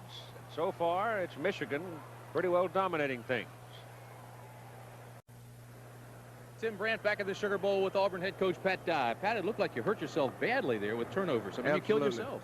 You know, that's something we haven't been doing all year long, and of course we do it tonight, and Michigan deserves a lot of credit. You know, they forced some of them, and we haven't executed the option very well, and we've continued to try to go to it, but we haven't made the option game work. The best thing we've done, of course, is get the ball in Bo and Lionel's hand, and we got to come back to the second half and do the same thing and do it better, not turn the football over. We began to play pretty well defensively, and we played a lot of people the first half, and I hope we're going to come back and play a lot better the second half. They seem to mix the run and the pass very well there early, and it looked like you guys were having trouble playing a little bit soft. Has that been correct? Well, they're a great offensive football team. They're averaging over 400 yards a game, and when you coming into the game, that they were a good running and passing football team. And of course, they did that against us. I'm not sure how many yardage they got the first half, but you know, we stopped them some too. So, and of course, we had a great goal line stand down here and got a turnover there, but we've had some good things happen to us. We're lucky to be just 7 points behind. I just hope second half we can play as good as we're capable of playing. We haven't done that so far. Okay, Pat, keep them going. All right, Keith, we're all set down here. Thank you, Tim. Attendance tonight, 77,893 watching in the Superdome. Give you an idea of how things are going for Auburn now. They're on first down plays. They've done very well. They've picked up 86 yards on the first down plays, and they're averaging just under 7 yards. But on third down plays, Frank, they're minus 15 yards. Makes a big difference. Keith, you're exactly right. If you look at the stats there, you can see that Michigan is not now all that effective, 143, but they've mixed it up enough to keep Auburn off balance. And if they'd have caught the passes, I think they'd had at least 2 touchdowns. But look at this, Keith. 2 Jacksons, both Keith. One a Heisman and one a Wiseman. I think that both of those are accurate. Well, I'm kind of glad to be on the same carpet with Big Bo. He's quite a young man. Frank, I'm just absolutely shocked at some news I've just heard that a longtime friend, a great athlete, and a young man that I've worked with, goodness, 25 or 30 shows, worked with him in a couple of Olympics, but Kenny Sitzberger was found dead in his bed this morning at his home. Only 38 years of age, appears to be of natural causes, and it's just too bad. It just breaks my heart because he was only 38, young family, his wife Jeannie and 3 daughters, and we've lost him. It's just so sad to have something like this happen at the beginning of the year. And I know that there are thousands of people who are Kenny Sitzberger's fans and friends. And I felt compelled to announce it because it came as such a shock to me, and I'm sure will to many others. Kenny Sitzberger gone. Auburn will receive the football to start the second half of play. Bo Jackson is not the middleman. It is Brent Fullwood, number 22, who is the middleman to receive the kickoff from Todd Schluppe. The Michigan Wolverines playing a very heady football game in the first half, leading by a score of 7-0. Ball's in the air, and it's again a very high hanging kick. At the 2, it is Fullwood. And he tries to get in behind his wedge, but they can't open an avenue for him, and he goes down at the 21. The Michigan defensive unit, Big Mike Hammerstein, defensive tackle, 240. And nose guard is Al Senchich, 230. And Kevin Brooks had a terrific first half, 250-pounder. Carlton Rose, the linebacker, at 210. And Rodney Lyles played very well, 225-pounder. Timmy Anderson inside at 220. And Mike Mallory at 215. Look at the neck on Mallory. And he can find a shirt big enough to fit him. His daddy put him on weights early. Lyles led Michigan with 5 tackles in the first half. Auburn operating first down from the 21. And the same offensive unit that started the ball game goes to Lionel James, gets outside around the corner, comes up the boundary, and gets across the 30 up to about the 35. Where Tony Gant finally brought him down, and there was some wicked blocking to get him around the corner. John Lott is a cornerback, 6 foot, 180 pounds. Brad Cochran, 6'3", 205, a sophomore. The strong safety, Evan Cooper, outstanding in the first half, senior from Miami. And Tony Gant, a sophomore, at 6 feet, 165. Let's watch West block again. Bo Schimbeck, the number, told me that West is the best blocking end in America, and you can see why right there as he blocks Carlton Rose, number 89, right to the ground. And it's first down Auburn out at the 35, and Randy Campbell back on the first down, goes deep with it down the middle. Buford on the run, and Clayton Buford can't quite run it down at the 15 of Michigan. Cooper was with him. The ball just kind of hung up on him, and he could not run it down. Here's your offensive alignment for the Auburn Tigers. Jackson, James, A.G. and that wishbone with Woods, the wide man, and Campbell at quarter. And up front, it's West Wallace, Tamburello, Jordan, Lott, Arrington. Keith, in summarizing the Michigan defensive strategy, they've gotten penetration on the option play, and the defensive backs, Cochran and Cooper, have had quick support, just like linebackers, and stopped the plays at the line. Second down and 10.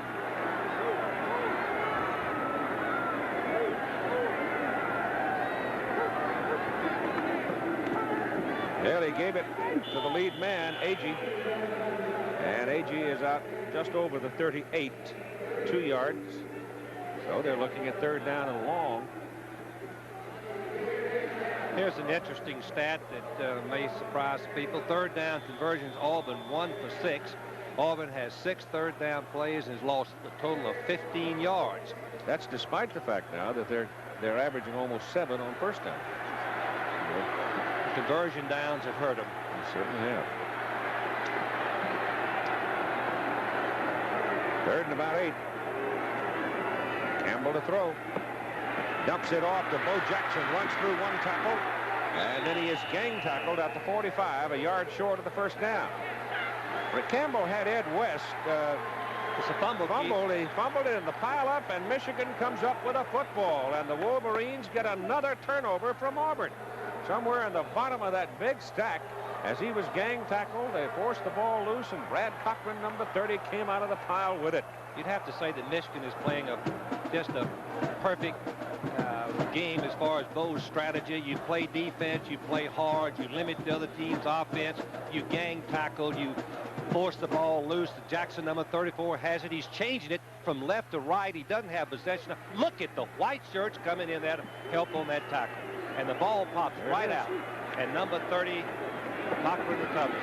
Give the ball to Rogers, the tailback, and from the 45, he gets a yard. Auburn now with 4 turnovers in the ball game, and Michigan with only 1. Put that in proper perspective, Michigan was number 1 in fewest number of turnovers with 15. Auburn was number 2 with 16 for the season, averaging 1.5 per game. They've already had 4. Michigan 1.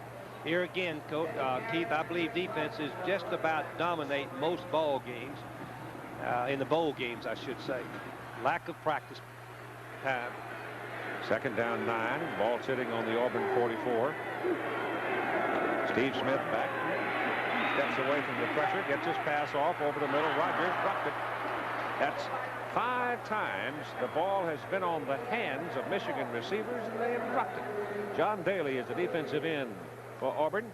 Doug Smith, the big tackle we detailed early in the going. Dow Altman sharing the nose job with Harold Hallman. Donnie Humphrey, the big starting tackle, and Quincy Williams, the defensive end.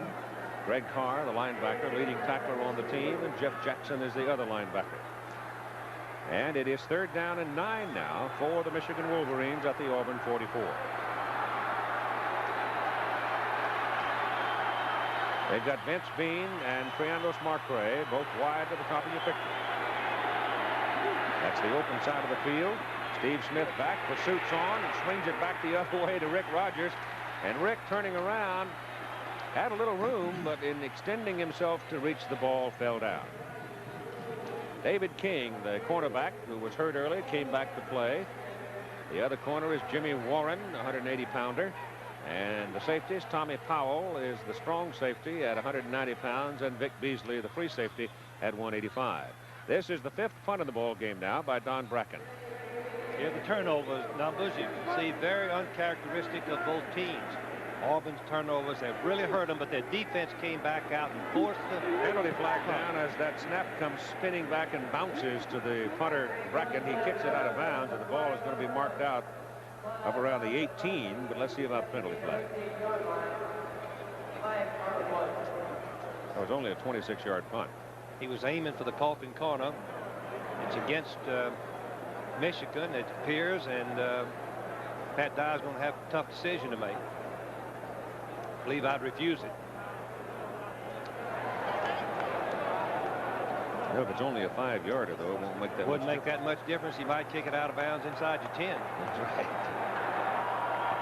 Illegal procedure. Offense. Too few men on the line of scrimmage. Penalty declined. Auburn's ball. And Auburn will take possession at its own 18-yard line. And Michigan still sitting on that 7-0 lead here in the 3rd quarter. The average starting position in possessions for the 2 teams. Now, Michigan far and away out in front in that category. They've been averaging around their 40 to start possessions. Auburn right around the 21, and right now they're starting just short of the 18. So they haven't been blessed with great field position much in the game. 1st down for the Tigers. Campbell must be checking off. He's taking a long count. And it goes to the first man, Agee. Keith, let me just add that Sensich is making a lot of big plays. He's a very active middle guard, not very big, only 6 feet tall, 220. He's Cowart, the center, is trying to block him, but he doesn't. He runs right by him. The amazing thing to me is that Auburn continues to run the triple option, and they must have a minus average on it right now. In regular plays, they have a big yard average. They go outside to Bo Jackson this time, and Jackson just simply can't run through that kind of traffic. Nobody can, not even a freight train. He gets out to about the 22. Bo picking up on that play 3 yards, so he's got 72 yards in the ball game. Lionel James has 57 yards, and the up man, or the front man out of the wishbone, Tommy Agee, 28 yards. Keith, as we look at the score in the Orange Bowl, that Nebraska touchdown, incidentally, was scored by Steinkuhler, the All-American guard. I wonder if it was that play where they put the ball on the ground as we saw once before. 3rd down and 6. Ball is out near the 22. Well, it's Agee again. This time he pops it. Oh, look out! Caught from behind by Kevin Cooper. Penalty flag goes down. I think he may have a face mask coming up. That'll add some more yards. Keith, I think we should mention that Bo Schembechler's defensive have always played to the wide side of the field, forcing the offense to go to the narrow side. And you can see what happens when they run down the boundary. Good block by Bo Jackson on the defensive end, and A.J. goes for the first down and a 15-yard penalty. Not incidental face mask. The rule says turning, pulling, or twisting 15 yards. Personal foul, face mask, defense, first down. Big penalty moves the football all the way to the Michigan 45. Auburn's offense still seems a little bit confused to me, Keith. They're not operating like they have during the regular season. They've got a first down as Campbell. Penalty flag is down again. Goes wide to Jackson. Bo coming back the other way. Runs right into Rodney Lyles.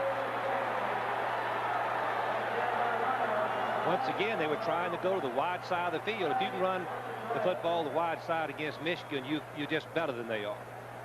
They just got the entire football team over there. I think Michigan might have been offside. Yep. So the play by Lyles is nullified. Jackson turned back to reverse his field. And Rodney was right there looking him right in the eye. But it's wiped out by the 5-yard penalty. Yeah, it's not just a 5-yard penalty because the loss was about a 14. Offside. Defense in the neutral zone at the snap. Still first down. They lost. There was a difference of really about a 19-yard penalty. 14-yard loss and 5 yards on the penalty. Big break for Auburn. And they're sitting now on the Michigan 40. First and 5.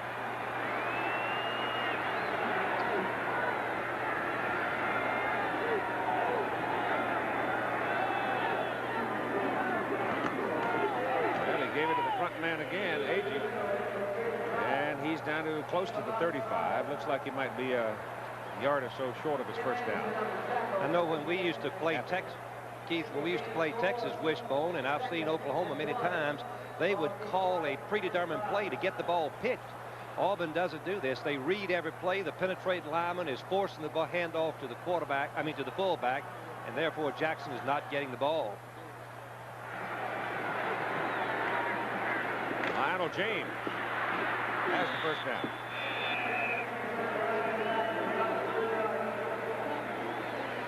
Little Train getting down to about the 33, where it will be a first down for the Auburn Tigers.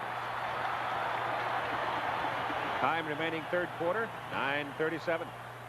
And Michigan leading it 7-0. Three teams thrashing away with national championship ideas. Nebraska and Miami, and Auburn here against Michigan. And the high-ranked teams are both trailing.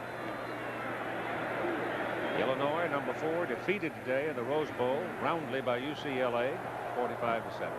Number 2, Texas, losing to Georgia, 10-9.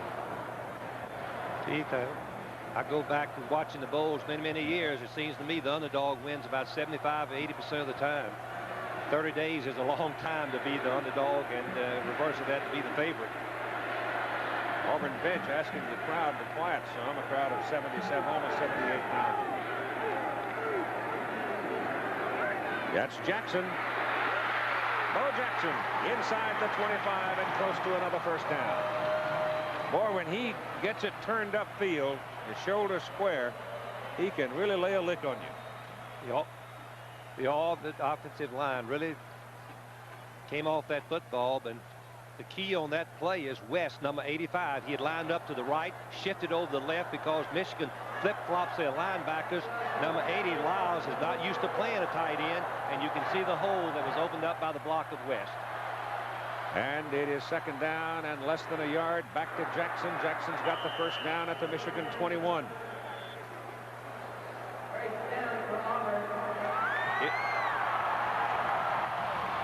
ABC's Wide World of Sports premieres next Saturday. The Clown Princes of Basketball in the Far East, touring Hong Kong on their first ever visit to the People's Republic of China. And from Tokyo, the World Cup Weightlifting Championships. That's at 5 Eastern Time next Saturday, season premiere. ABC's Wide World of Sports. Outside it comes Lionel. James is thrown down by Rodney Lyles. Never had a chance. Keith, you cannot run to the wide side of the field against Michigan. The entire team is slanting and moving that way. Lyles is on the left. You can see him the bottom of your screen. He's just going to penetrate right up. Now he sees the pitch. He comes in behind the block. Jackson should have turned back and tried to block him, but a big loss. Auburn again getting trouble when they get close to the goal line. Yeah, he lost 6 yards on that, back to the 27, so it's 2nd down and 16. Jackson. Great ability to accomplish that much. He got back to about the 21, turned it back inside spinning, but Cochran got enough of him to bring him down. Auburn coaches told me that Georgia and Alabama game, they've scored 1 touchdown when they had on 11 opportunities, and they've been stopped twice today when they had an opportunity. So that's 1 touchdown out of 13 opportunities. Ball is on the 22, where it's 3rd and long. 3rd down, 11.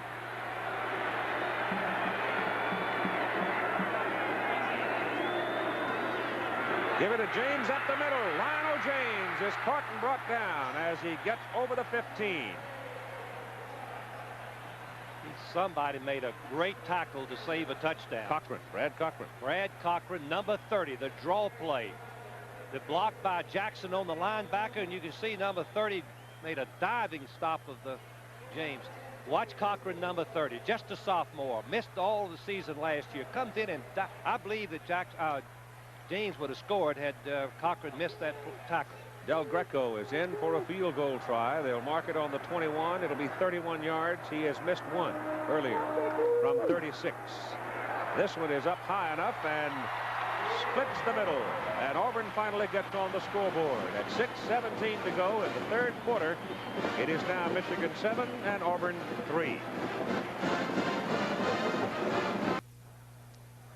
Auburn will kick off with 6:17 to go in the 3rd quarter, getting the 31-yard field goal from Del Greco.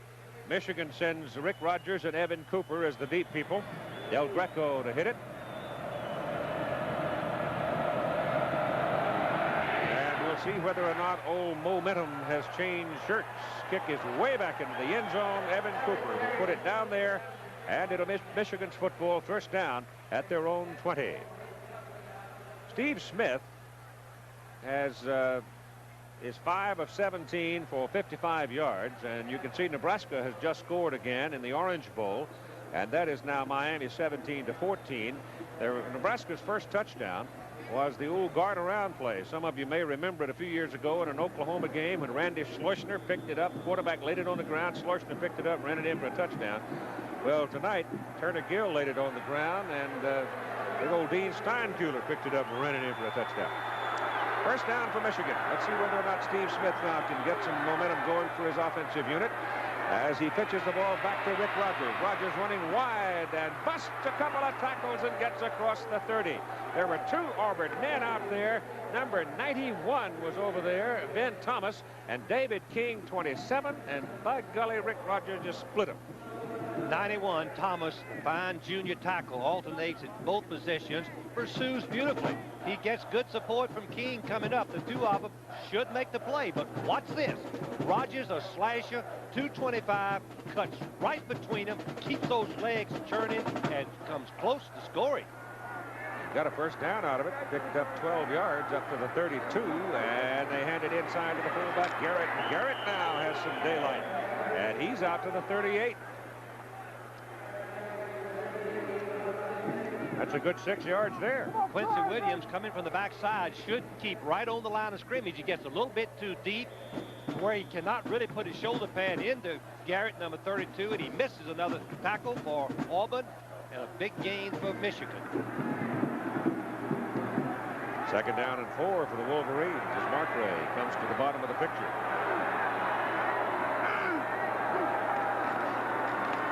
Steve Smith caught, dropped right at the line of scrimmage. Gerald Williams, a big 265-pound sophomore tackle from Valley, Alabama. jumped on him. Loss on the play of about a half a yard or so. Well, this is a real crucial first down. Michigan seemed to pick up a little momentum as we look at Bo Schembechler and the staff making the first down and coming close to the next one. And Auburn getting the penetration, stopping them for a loss. 3rd and a long 4. Smith back. Gets it away over the middle, and it is incomplete. David King almost picked it off. And he's beside himself. Well, the ball was thrown so hard, it's thrown like a bullet. I don't see how King could have possibly caught it. Let's watch it again and have another look, and you can see why Smith is a little bit in front of the receiver. Look from here, and the ball goes right by the receiver and hits King right on the arms and falls incomplete. Bracken is in. Watch Williams right here, number 93, really hits the blow on Smith, the quarterback. Bracken's punt, the 6th of the game. High spinning spiral. Gaines back at the 16. Down he goes at the 17-18. 46-yard punt. Good hang time on it. A 2-yard return. 4:20 to go, 3rd quarter, and Michigan leading 7-3. Once again, Auburn doesn't have very good field position. They've got to start at their 18. Just been a picture book play by Michigan. Make a first down and 2, long kick, good coverage. Start the opponents in deep. Let your defense take over. Michigan moving that defense around. And Bo Jackson hit behind the line of scrimmage. Comes back to the line of scrimmage. Mike Hammerstein, big junior from Wapakoneta, Ohio, hit him. Once again, that penetration, I don't know. I'm sure as we look at Pat Dye, he's wondered himself, what's happening? The Michigan defense are getting the jump and penetrate. Jackson got hit in the backfield, Keith, on that last play. Was lucky to get back to the line of scrimmage. Michigan, Bo Schembechler told me if Auburn wants to throw the ball and beat us, that's fine, but they're not going to beat us running. That was what he told me this morning. When is he not said that? That's right. Campbell, oh, what a bad. Randy Campbell just about gave Michigan the football down inside the 10. Tom Hassel, the outside linebacker, stepped in between Campbell and Lionel James, and Campbell went ahead and committed himself to the pitch, and they're very lucky to get it back. What's happened, this is an option pass. If the receiver's covered, then he pitches to the back. But the trouble is, Michigan, Hassel, number 48, was right in the line of fire, and he could have caught the ball and walked in. He's lucky. Auburn was lucky again. 8-yard line. Keith, I've noticed Auburn's confidence is with a low ebb in their offense. They are barely getting back up the line of scrimmage. They're discouraged, disappointed. They don't know what's happening to them. 3rd down and very long now. And they've got Bo Jackson way wide to the outside in a receiver position. And they hand it off inside to Tommy Aja, the fullback, and he runs it up to about the 12, 13. And once again, Auburn's going to have to kick it from deep in their own territory. And Michigan, if they handle the ball, will have very good field position. What's happening to the Auburn offense? Penetration, quickness by the Michigan defense, stopping the play before it ever gets a chance to get started. 4th punt of the ball game by Lewis Colbert. Evan Cooper is deep. There are 10 Wolverines up there now. They peel back some. Not a very good kick. It's going to hang up high. And Cooper calls a fair catch up at the Auburn 45. 32-yard punt. And so the Michigan Wolverines are operating on the Auburn side of the field one more time. Time winding down here in the 3rd quarter. Michigan still sitting on that lead. Well, they've got control of the game, field position. Their offense seems to be effective enough to make some first downs, and the defense has been sensational. First quarter touchdown, still standing up. They put it on the Auburn 46. And Steve Smith still has it. Looking to throw it, does, and it's incomplete. Well, we got 2 footballs on the field. One of the quarterbacks over there warming up for Michigan. Here's Tim Brandt. Keith, Randy Campbell was just talking to the assistant coaches down here. and he says that Michigan is disguising his defenses extremely well. They're lining up one way, and then by the time he snaps the ball and gets a predetermined read, they're jumping into something else. That's what happened on that pitch, and it hit the defender right in the face. Steve Smith ran it in from 3 yards for a first quarter 7-0 Michigan lead. Auburn's come back with a field goal to chop it down to 7-3, 31-yard field goal by Del Greco, and that's all the scoring we've had as Michigan literally has controlled the flow of this football game. And this is Rick Rogers, who's having a big night. He's closing in on 100 yards himself, and he picks up about 5 on that carry before Greg Carr brings him down. Michigan offensive line, according to Bo Schembechler, may not be the biggest that they've had in some years, but they are the smartest, and they pick up the blocks and the assignments and do a great job. You can see Rick Rogers' numbers there. He's had some good games so far. After Texas lost today, as you see the breakdown of the Michigan offensive front, after Texas lost to Georgia today by a point, 10-9, Auburn, of course, their hopes for a possible national championship soared. And what with Miami leading Nebraska 17-14, they're still up, but they're just not playing very well right now. As Sim Nelson steps across the middle, makes the catch on the Steve Smith pass, and he's close to a first down. He's a little bit short, and Bo Schembechler is going to have a tough decision, it appears, from here. About 2 feet. Watch Keith Carr on the blitz coming right through, making the throw, quarterback throw quickly, but the tight end has to be open, and the quick adjustment by Smith and the tight end allows for the completion. Greg Carr has been pretty quiet. He's the leading tackler on the Auburn team, but the misdirection plays by the Michigan offensive people so far have kept the Auburn linebackers pretty quiet. It is 4th down, and they're going. 4th and a yard. And now Steve Smith calls timeout. And that's the first timeout we've had called in the ball game. We have 27 seconds to play in the 3rd quarter, and that's the first timeout called in this ball game. We'll be back in a moment. In Michigan's opening possession of the ball game, after the kickoff, they gambled on 4th down and a yard and didn't make it. Up around midfield, now they're sitting down at the Auburn inside the 37, 4th and a yard, and they're going. Hard to hear. And it is Nelson, Sim Nelson, the tight end, was flecked out about 3 yards, and he jumped. The crowd noise, Keith, in my judgment, it's just hard to hear the signals. Evidently, Smith tried to change the play at the line, and Nelson was too eager to go. He wanted to make that foot. Watch number 95, right here at the bottom of your screen. He jumps, and the defensive man, I think it's Quincy Williams, puts his hands on him. When he does, it's a false start, and the play is over. Penalty. And that brings in the punter bracket. On 4th and 6, Trey Gaines goes deep for Auburn.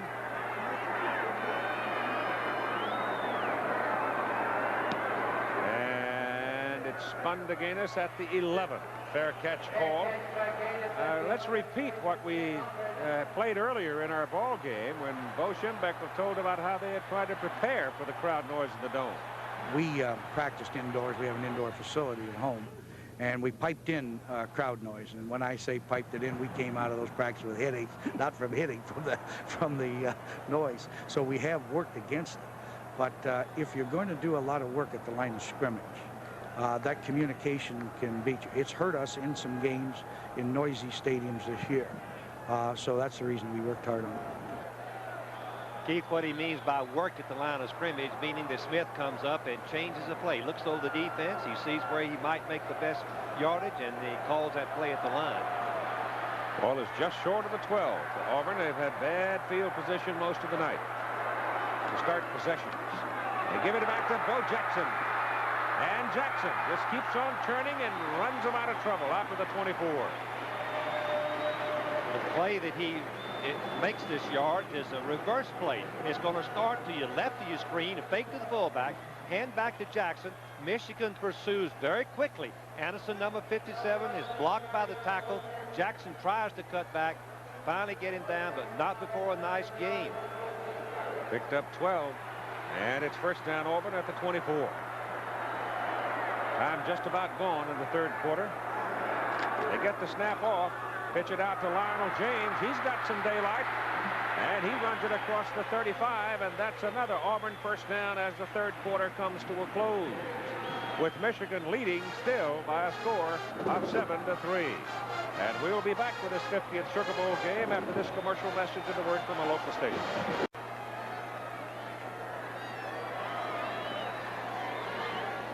We've got 15 minutes to play in this 50th Sugar Bowl Classic. And if you believe in omens, well, Auburn just went over 200 yards in rushing.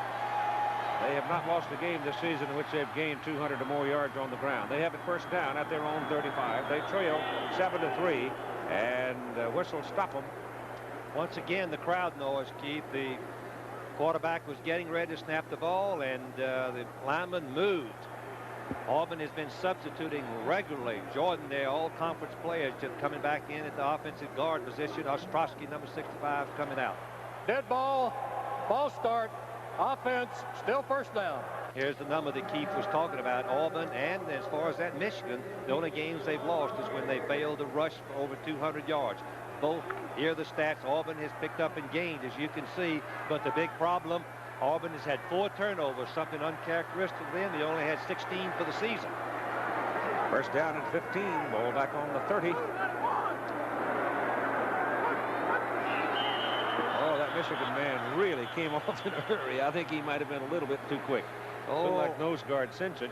Yeah, Sincic was ready to penetrate against that wishbone, and that's been the secret of Michigan's success, getting some penetration to guard and tackle. Watch Sincic, number 53, not very big, but he's going right over the center, trying to get in that backfield, but he jumped the snap kick.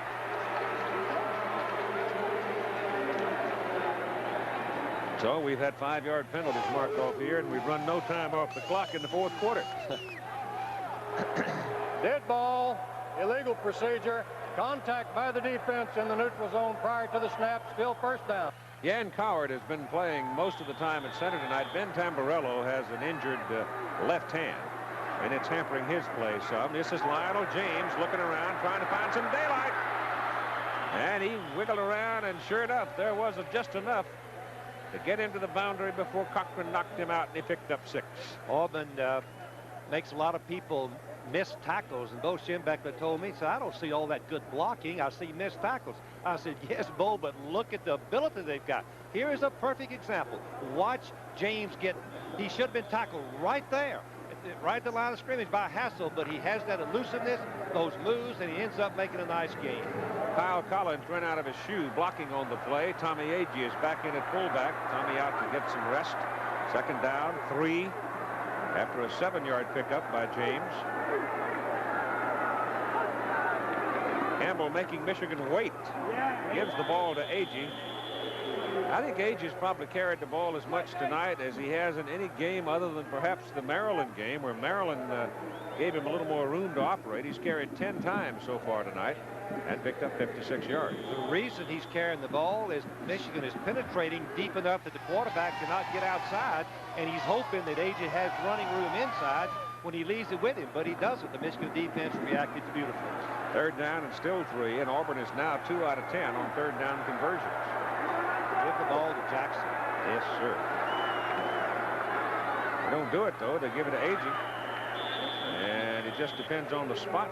It's going to depend entirely on the spot. He's laying on the yard line, which would give him a first down, but that official has not marked the ball yet.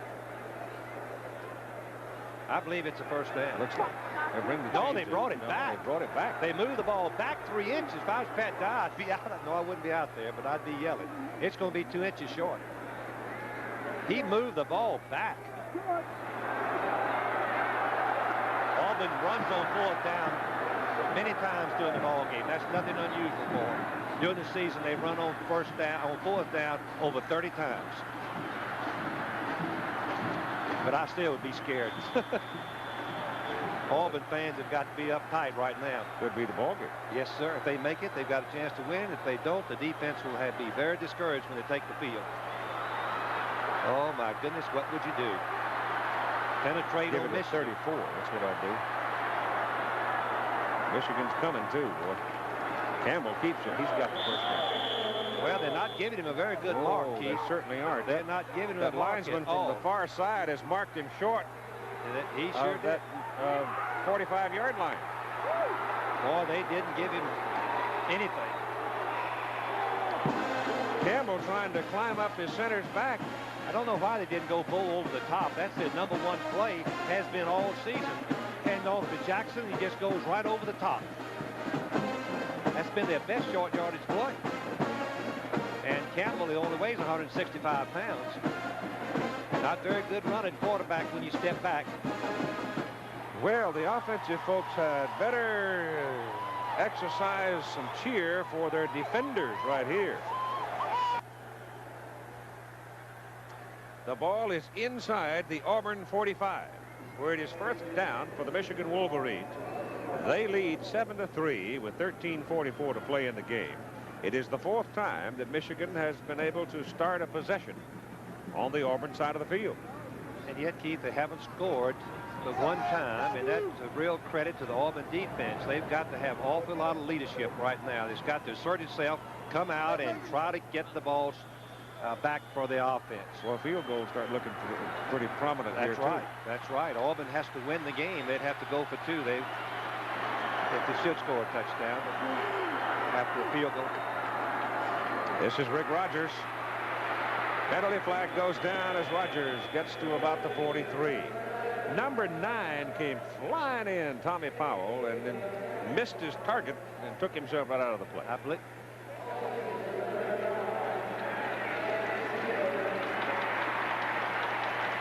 Let's go back and look at the officials we talked about earlier.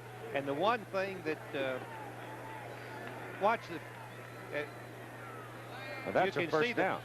Keith, look at the ball. It's right on the yard line. That's and a first down. Official comes in and moves the ball back. That was on 3rd down. He moves the ball back and leaves it about 2 inches short. Now, I don't know why he picked the ball. Golly. I don't understand that.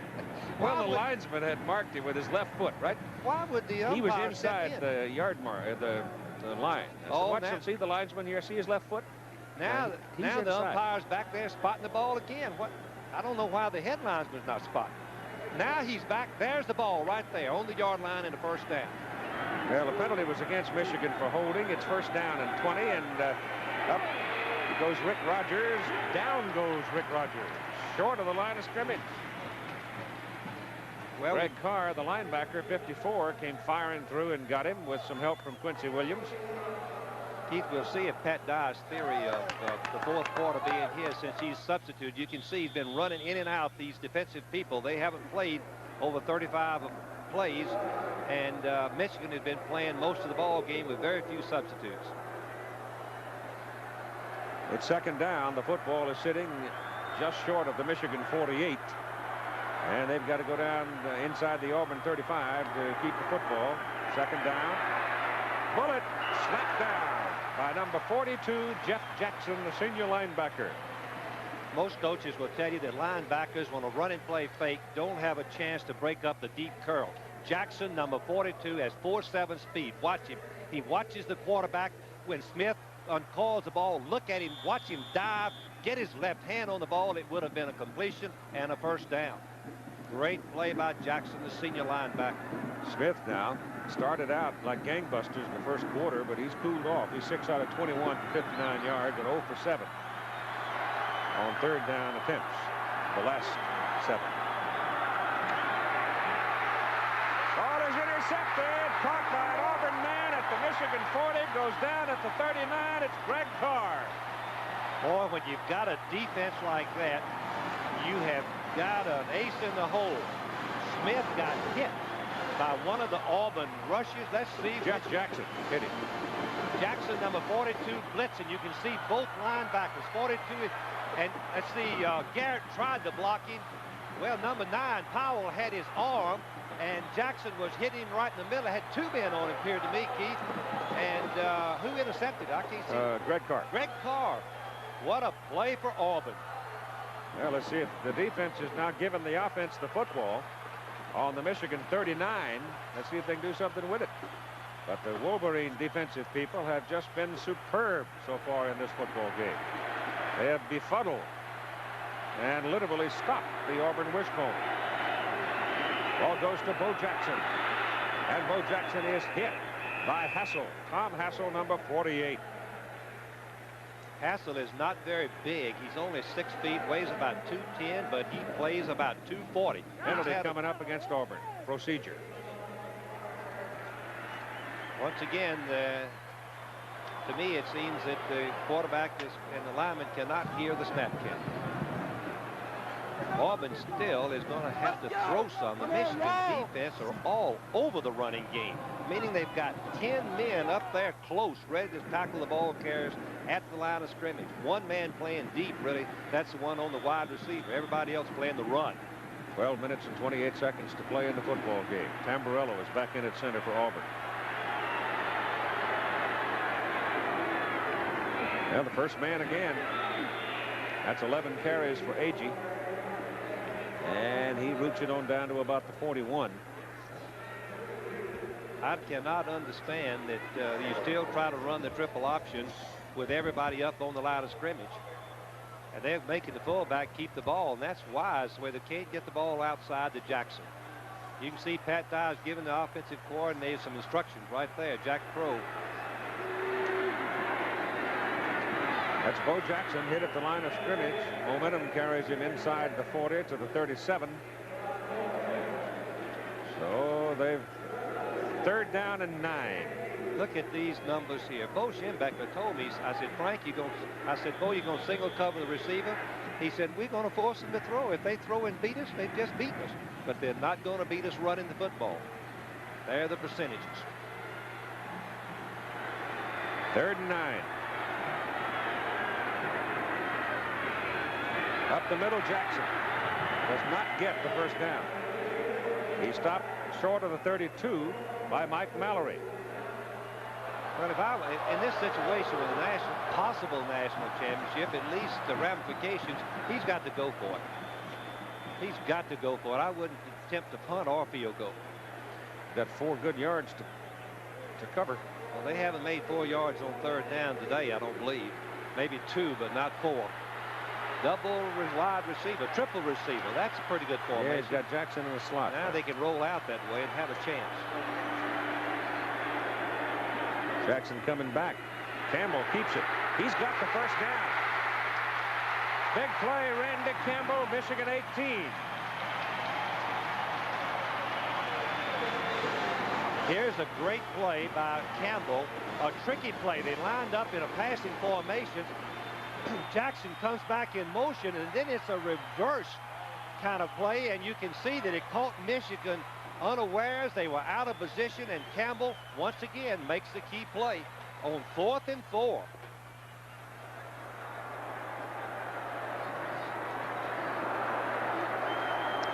That should pep up the Auburn offensive line. Yeah, but they've been getting to about this point, Frank, and stalling. They have not scored in 13, but once in 13 tries from this part of the field. That's Jackson searching for some daylight. There isn't much. Maybe 2 yards. Auburn tried to get in a surprise formation, an unbalanced line, to give an extra blocker to Jackson, but Michigan would not be fooled. They moved right over as we look at Jackson for the ball game. 17 rushes. They wanted to get the ball to him at least 20, but he hadn't had much of a chance. Kyle Collins is back in there at fullback now. Agee's out.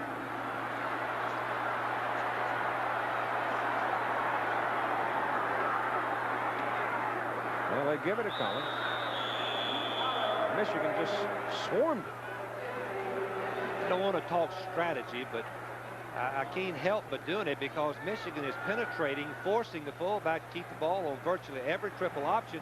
That's not the Darrell Royal, Bud Bear Switzer style of play. If you're going to do that, we're going to block that man and take it one hole wider so we can get the ball outside.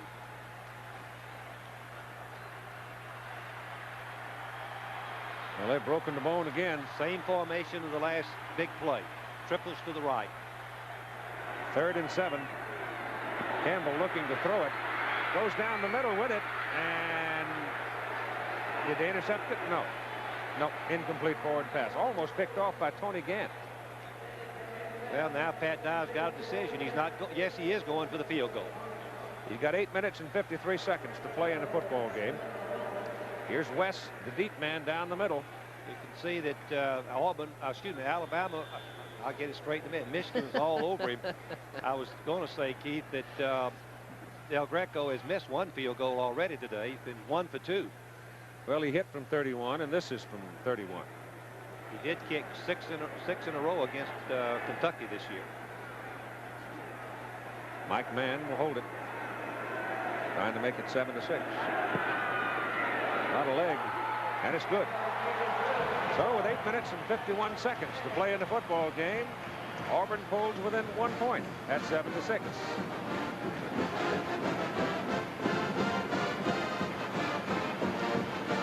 Here's Buford, number 11, the wide receiver. Look how wide open he is.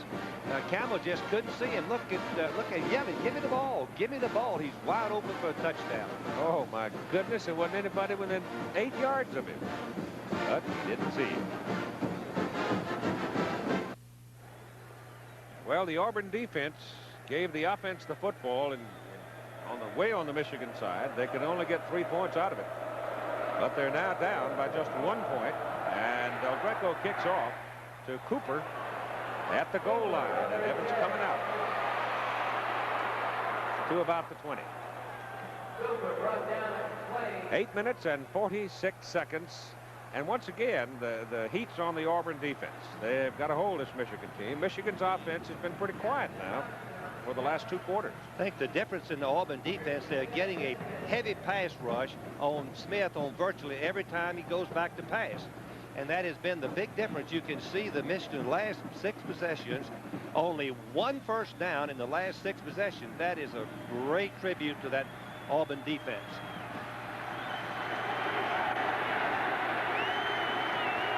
From the 20, Steve Smith gives the ball to Rick Rogers, and he's got a yard. Dave Ottman, number 61, made the hit for Auburn with help from Jeff Jackson. Number 1 priority for the Auburn defense, stop Michigan on first down, throw them into a passing situation. If we look at Pat Dye, then we can lay our ears back and put some pressure on Smith, and that has been successful in the last 6 possessions. Yeah, that's kind of tense time now, isn't Yes, it is. The defense has got to stop them right here where Auburn can get good field position. Steve Smith, the resourceful quarterback, the senior of Michigan, looking around. Crowd is roaring. Noisy in the Superdome. Steve on a roll. Has time, throws to the sidelines. The pass is complete, but it is short of a first down. It is caught by Vincent Bean. That was a good strategy for Michigan to roll out rather than to throw in the pocket. The rush when he was in the pocket has really made him very ineffective, and Bean is right on the boundary. The safest pass you can throw in that part of the field. All he's got to do is catch it, control it, and come down with 1 foot in bounds, and that's a drill he does every day in practice. It's 3rd down and 2 for the Wolverines. Oh, what a crucial down for Auburn. Smith coming. Puts it in the air. Incomplete. For Margrave. Hard to throw the football 20 yards when you are on the dead run like that. Keith, that's a very vital point. The receiver should have cut it off shorter. Here's a graphic. Only 2 losses. Michigan failed to rush for over 200 yards. They're rushing today. Michigan won 1-4.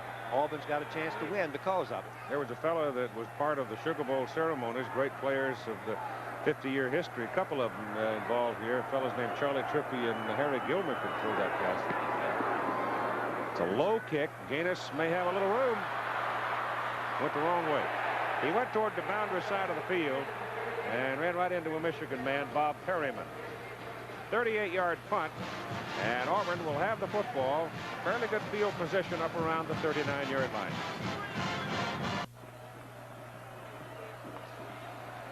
Both teams intact, called to the sidelines to talk with their respective coaching staff.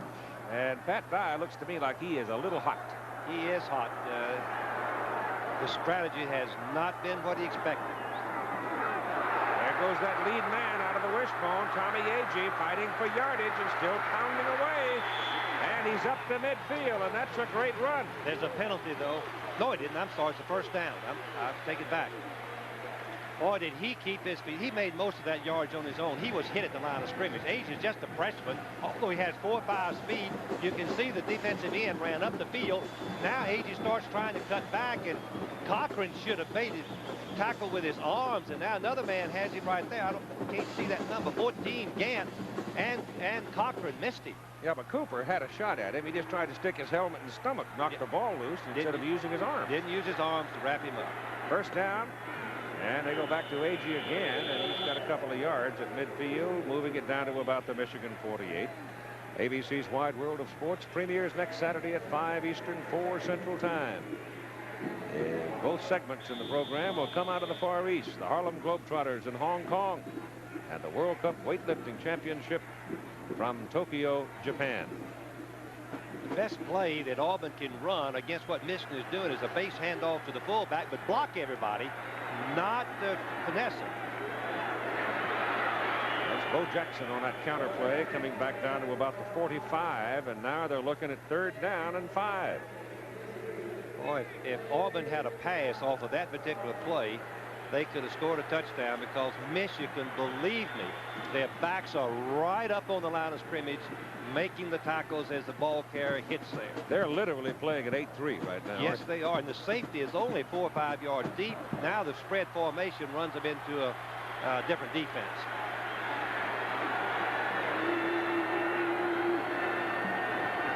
Third and 5. Campbell's got it, spins it, and he reaches the 42. That's short of the first down. Oh, 4th down and 2. Now Campbell made it on a keep play on 4th and 4. Now it's 4th and 2. And Agee comes out of the ball game. Limping. Still, Auburn has run 54 plays and passed only 7. That's about 90%. My arithmetic is correct. We better hurry. Time remaining in the game. Michigan 7, Auburn 6.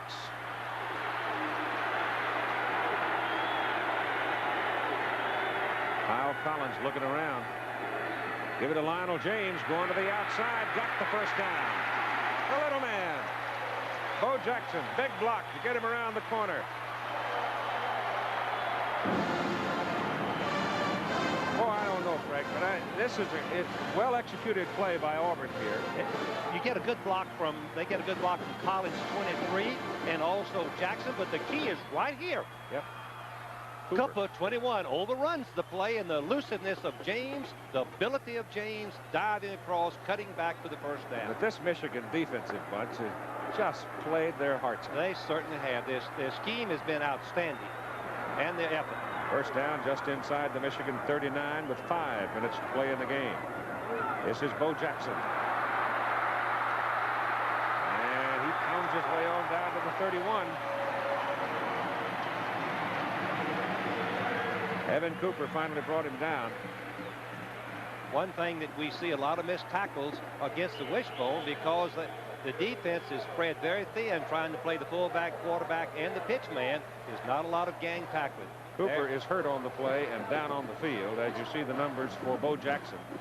Now Jackson with 126 yards, and there what, only 2 other running backs that were able to get over 100 yards against Michigan. Owen Gill of Iowa and Keith Byers of Ohio State. We've got a timeout for Evan Cooper.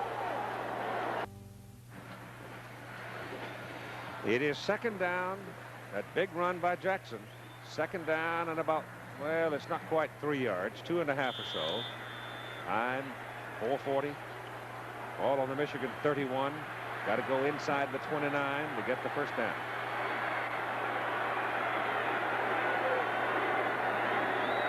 They flex the tight end West out.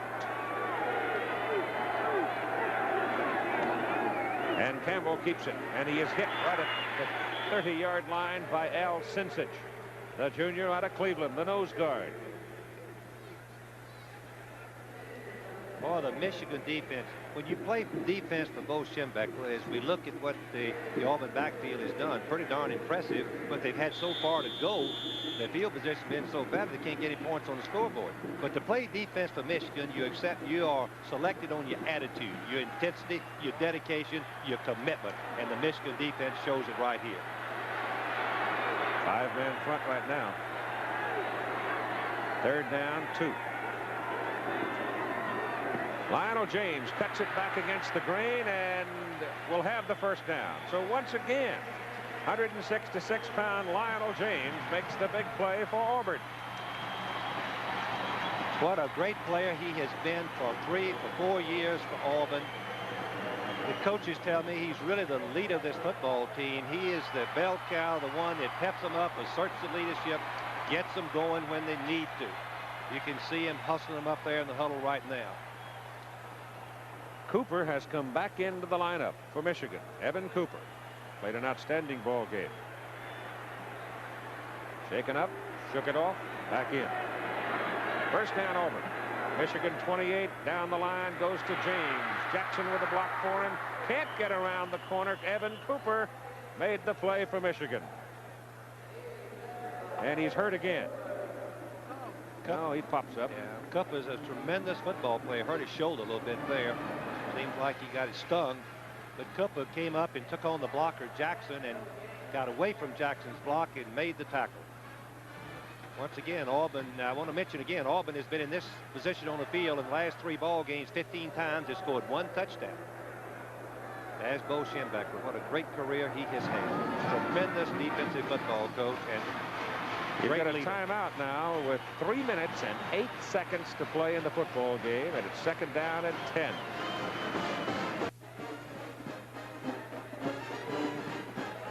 What are you going to say, Frank? You've got some profound comments to make. I want to hear you and Bill Yeoman get after it. The old Army Center and the Ramblin' Wreck from Georgia Tech. I want to referee with Ted Koppel some discussion about the possibilities and probabilities of an eventual playoff system, the pros and cons of it. Bill's going to be against the playoff, and I'm going to speak in favor of a college playoff in Division I. Bill, of course, the head football coach, and a great one at Houston. That'll be with Ted Koppel and Nightline right after your local news tonight. But right here in the Superdome in the Sugar Bowl in New Orleans, Louisiana, ain't no crawfish swimming upstream right now. It's 3:08 to play, and both sides laden with tension. 2nd down 10, Auburn. Michigan defending on its 28. Campbell gives the ball to A.G., and he breaks it for a first down inside the 20, down to the 16. And you ought to have seen the block by Bo Jackson, the right halfback. And in the wishbone, you share the running responsibilities, you share the blocking responsibilities. The fake to the fullback, but watch Jackson to the top of your screen, number 34. He's not just a ball carrier. Boom! He knocks that defensive linebacker right out the line. 89, Carlton Rose, and he's a good one. So it's first down for the Tigers at the Michigan 17.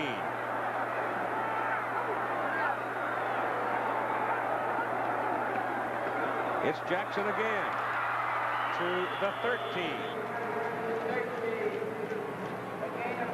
Keith, I wouldn't want to trust any field goal kicker in this particular situation. I don't care who he is. I'd want to stick the ball in the end zone.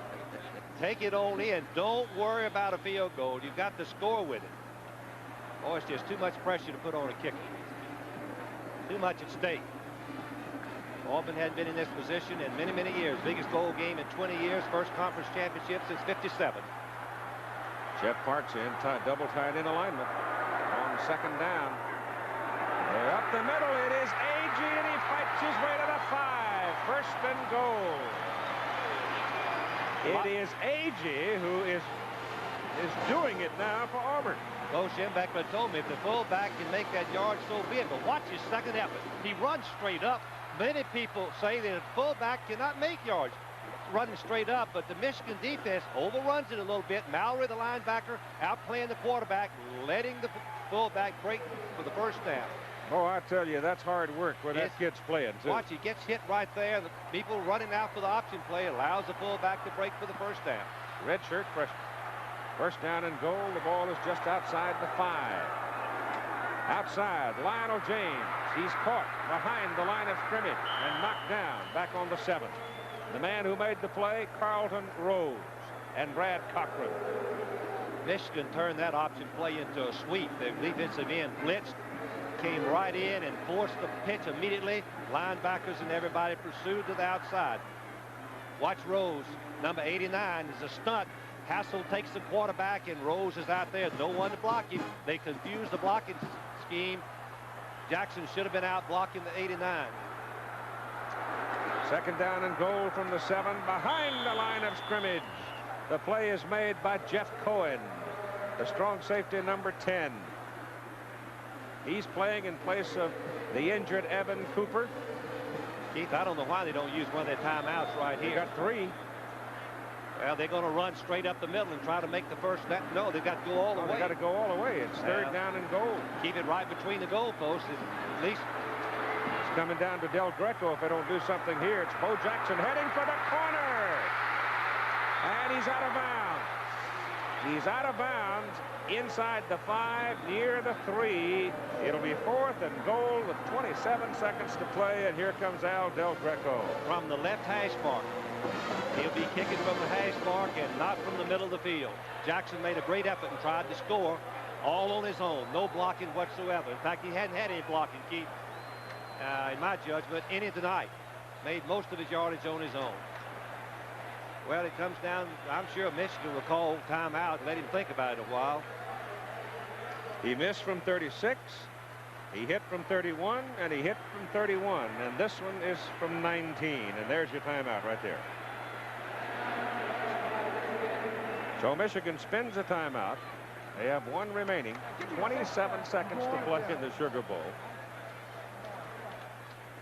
Let's watch Jackson. When I say he hadn't had any blocking, see if you wouldn't agree with me. His first penetration, boom, one man right there, couldn't wrap him up. It looked like it was Hassel number 48. Safety man right there, Gant couldn't get him. Finally, a lot, it looks like 44 brings him down. Mallory, 42. Oh, Mallory, 42, okay. Both of them got up slowly. Well, it's up to Del Greco now. He is he's 2 out of 3 in the ball game. He is a senior. He is from Coral Gables, Florida. He holds just about every Auburn kicking record there is.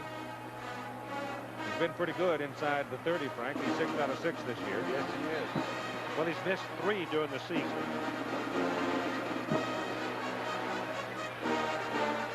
4, I'm sorry, missed 4, 1 long one. If he knocks this through, he's got to be a prime MVP candidate, doesn't he? Well, he's been there scoring. Well, I sort of feel that the inside running of Agee has been spectacular. Kind of surprised, too, Keith. You gamble a little bit when you penetrate to stop the quarterback from getting outside. You're gambling that the fullback can't beat you. Agee made 2 great runs on this drive. Just individual effort. Well, here it comes. Here it is. Michigan will try to block it, in my judgment. They'll go after it all the way.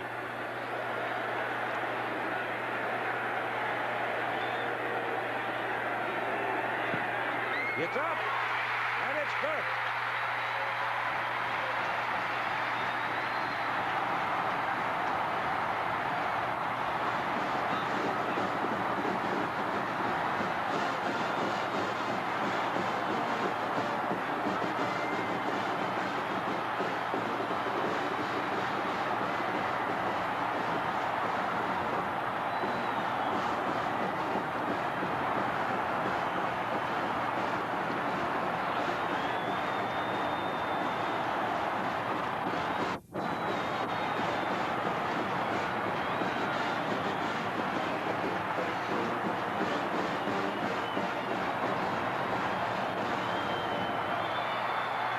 Let's look at some reactions of both benches. I would say here, of course, is Del Greco. You can see he hits it solid. It would have gone through from 50 yards. Oh, boy, the last time he'll ever kick for Auburn. Oh, is he happy? And I don't blame him. 3 field goals, the only 9 points that Auburn could get. Let's see Pat Dye's reaction. What a great football coach he is. One of my favorite people. Tried to hire him when he was assistant coach for Bear, and he wouldn't leave him. Oh, he'd do it all the time. Signaled it right through. He had a perfect angle at it. You see it go through. You know what? Miami has just scored to take the lead over Nebraska. Well, Michigan played a gallant football team. I'm telling you. They certainly have. Their defense was just tremendous. In fact, both defenses. And I've said all along, when you lay off 6 weeks, it's hard to get your offense going, particularly your running game. Auburn hadn't played in 1 game in 7 weeks. Michigan hadn't played in 6 weeks. The kickoff by Del Greco. Way high. Goes to Cooper, who's back in. He's been indefatigable tonight. 3 times he's hobbled off the field, and 4 times he's come back. Chet Williams brings him down on the return, down around the 15-yard line. Field goals of 31, 31, and 19 yards have given Auburn a 9-7 lead with just 20 seconds to play in the game. Steve Smith has little train. Lionel James played so well. Steve Smith, 7 out of 24, 65 yards, and been intercepted 1 time. And Smith started so professionally, throwing that ball accurately, and then the rush got to him a little bit, Keith, and the Auburn defense just started dominating the Michigan line of scrimmage. Going to airmail it right here. Over the middle. Pass good to Vincent Bean. And Bean is down at the 36. Clock stops, 10 seconds. Clock stops as the chains removed in college football. Michigan with no, well, let's see, they get no timeout. They have no timeout. This is the last one. I think they spent the last one making Del Greco wait on his field goal. No, they must have had 1 left, Keith, because they're taking. Well, they've called timeout, didn't they? Yes. Well, let's watch the play again. The key being the scramble by Smith and gaining some extra time, and Bean knowing how to uncover himself, separate from the defender. He watches the ball in. He's trying to get over and get out of bounds, but he doesn't quite make it. So they have to spend their last timeout. 10 seconds to play. Both teams on their respective sides of the field, trying to figure out something. I've been searching through my memorabilia here, Frank, trying to find the appropriate cliche for the moment. I don't think I've got one that's quite suitable. Auburn leading 9-7, 10 seconds to play in the football game. Miami leads Nebraska 24-17. Auburn leads by 2 points over a gutty, tough, determined Michigan football team. They've probably got 2 plays at the most left. Steve Smith back. Gets his pass off to the sidelines. The man comes back onto the field to play. That's a mistake. He's got to get out of bounds, and he does. He does. Mark Ray gets out of bounds, but time runs out. The game is over. He was 1 step short of stopping the clock with a second to play to give Michigan 1 more opportunity down on the Auburn side of the field, and he got there too late. The game is over. They'd have been in perfect position for a field goal to win the ball game. Great effort by Smith and Mark Ray. But he was 1 step late getting to the sidelines to stop the clock. Boy, I'll tell you, if Pat Dye likes jawbone football and Bo Schembechler the same, they got a good dose of it tonight, didn't they? Their teams play with such intensity. If you play for Pat Dye or Bo Schembechler, you're going to play all out. Now here's Tim Brent. Thanks, Keith, and I'm with the hero of this game, Al DeGreco, who kicked that last field goal. What was going through your mind when they called timeout? I knew they were going to call timeout, and I've waited a whole college career to have a game come down to my foot. And the offense got it down there real close for me and made it a cinch, and I just thank them and everybody else. War Eagle. It looked at times like you guys were confused, maybe even a little bit down. We didn't play that well in the first half, and we were sort of sporadic in the second half, but we pulled it out. That's all that matters. Now we're just going to wait and see what else happens down in Miami. Right now, I will tell you that Miami leads Nebraska. That's good. That's good. We still got to wait and see what happens, though. Okay, let's go back upstairs. Keith Jackson. Thank you, Timmy. Final score in this 50th Sugar Bowl game, Auburn 9 on 3 Del Greco field goals, Michigan 7. And Michigan just missed having a final shot at winning it. Bo Jackson has been named the most valuable player in the football game, and here are our people who have made it all work tonight and during most of the season.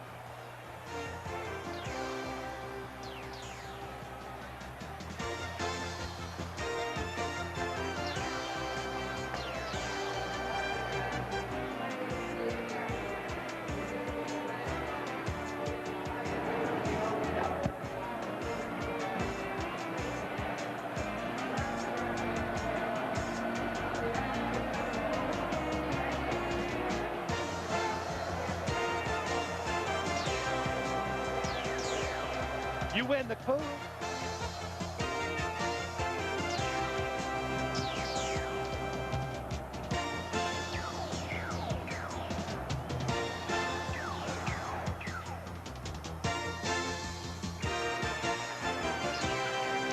Once again, our final score, Auburn 9, Michigan 7, and we'll wait now for the ballot. Stay tuned for ABC News Nightline immediately following your local news. Travel arrangements made through and promotional fee paid by United Airlines, the official airlines of the 1984 LA Olympic Games and proud sponsors of the United States Olympic team. This has been a presentation of ABC Sports, recognized around the world as the leader in sports television. In 1984, the Olympic tradition continues. To Miami, the Hurricanes, on the strength of their one-point upset in the Orange Bowl over Nebraska, vaulted to the top in both the AP writers and UPI coaches polls. Nebraska, the #1 team, the entire season slips to just second. Auburn, after the close call with Michigan in the Sugar Bowl, remains third. Georgia, Texas, Florida, and Brigham Young round out the top 7 in both. Ohio State and Michigan swap places for 8th and 9th. Illinois is number 10. Hitting the second 10 and or highlighting the second 10, that is the high climb back into the poll by Alabama. The Crimson Tide, on the strength of their rout of SMU in the Sun Bowl, finishes 12th in UPI and number 15 in AP. Well, I don't have to tell you that number 3 ranking does not sit well with the Auburn faithful, including Tiger coach Pat Dye. After the polls were released this morning, Dye told a gathering of media in Auburn that it just wasn't fair. I mean, really and truly, our football team really deserves a little something more than being third in the nation when you look at the dang schedule they play.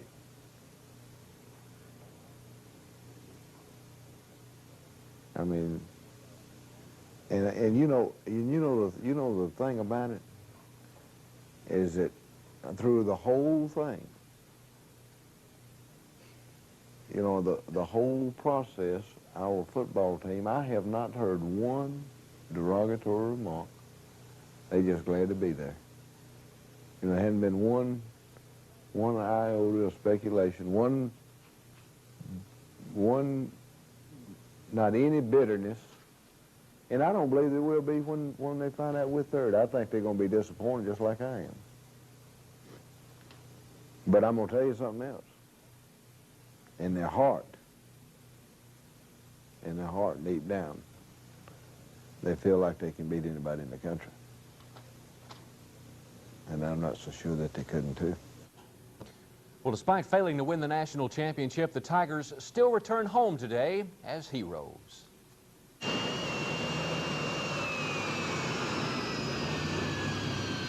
As expected, not too many Auburn players were on the charter that landed in Montgomery this afternoon. In fact, Coach Dye even chose another route home from New Orleans. But for those that did make the trip, it was enjoyable to them to see the turnout of Tiger faithful. There was no doubt among the Auburn fans as the team arrived here at Danley Field just who was #1. Who is it, gang?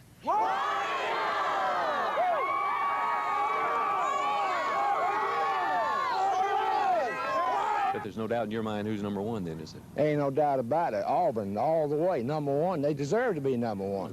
I definitely believe they deserve to be #1. They've beaten everybody they played except for Texas, and I tell you, the Longhorns don't want to play them again. If you take into consideration who we've beaten and our schedule all year, and then we lost to Texas early in the year, the opponents, the people that we have beaten and who they've played during the year, then there shouldn't be any question who's number one. I'm probably biased saying that I think we do, only because I play for Auburn, and, you know, we did play the toughest schedule in the country. You know, in the same sense, Miami has a legitimate gripe to say that they are, because they did beat Nebraska. Cries of War Eagle and we're number one apparently fell on deaf ears as far as the pollsters were concerned. But to those that root for Auburn, this 1983 squad will always be national champions.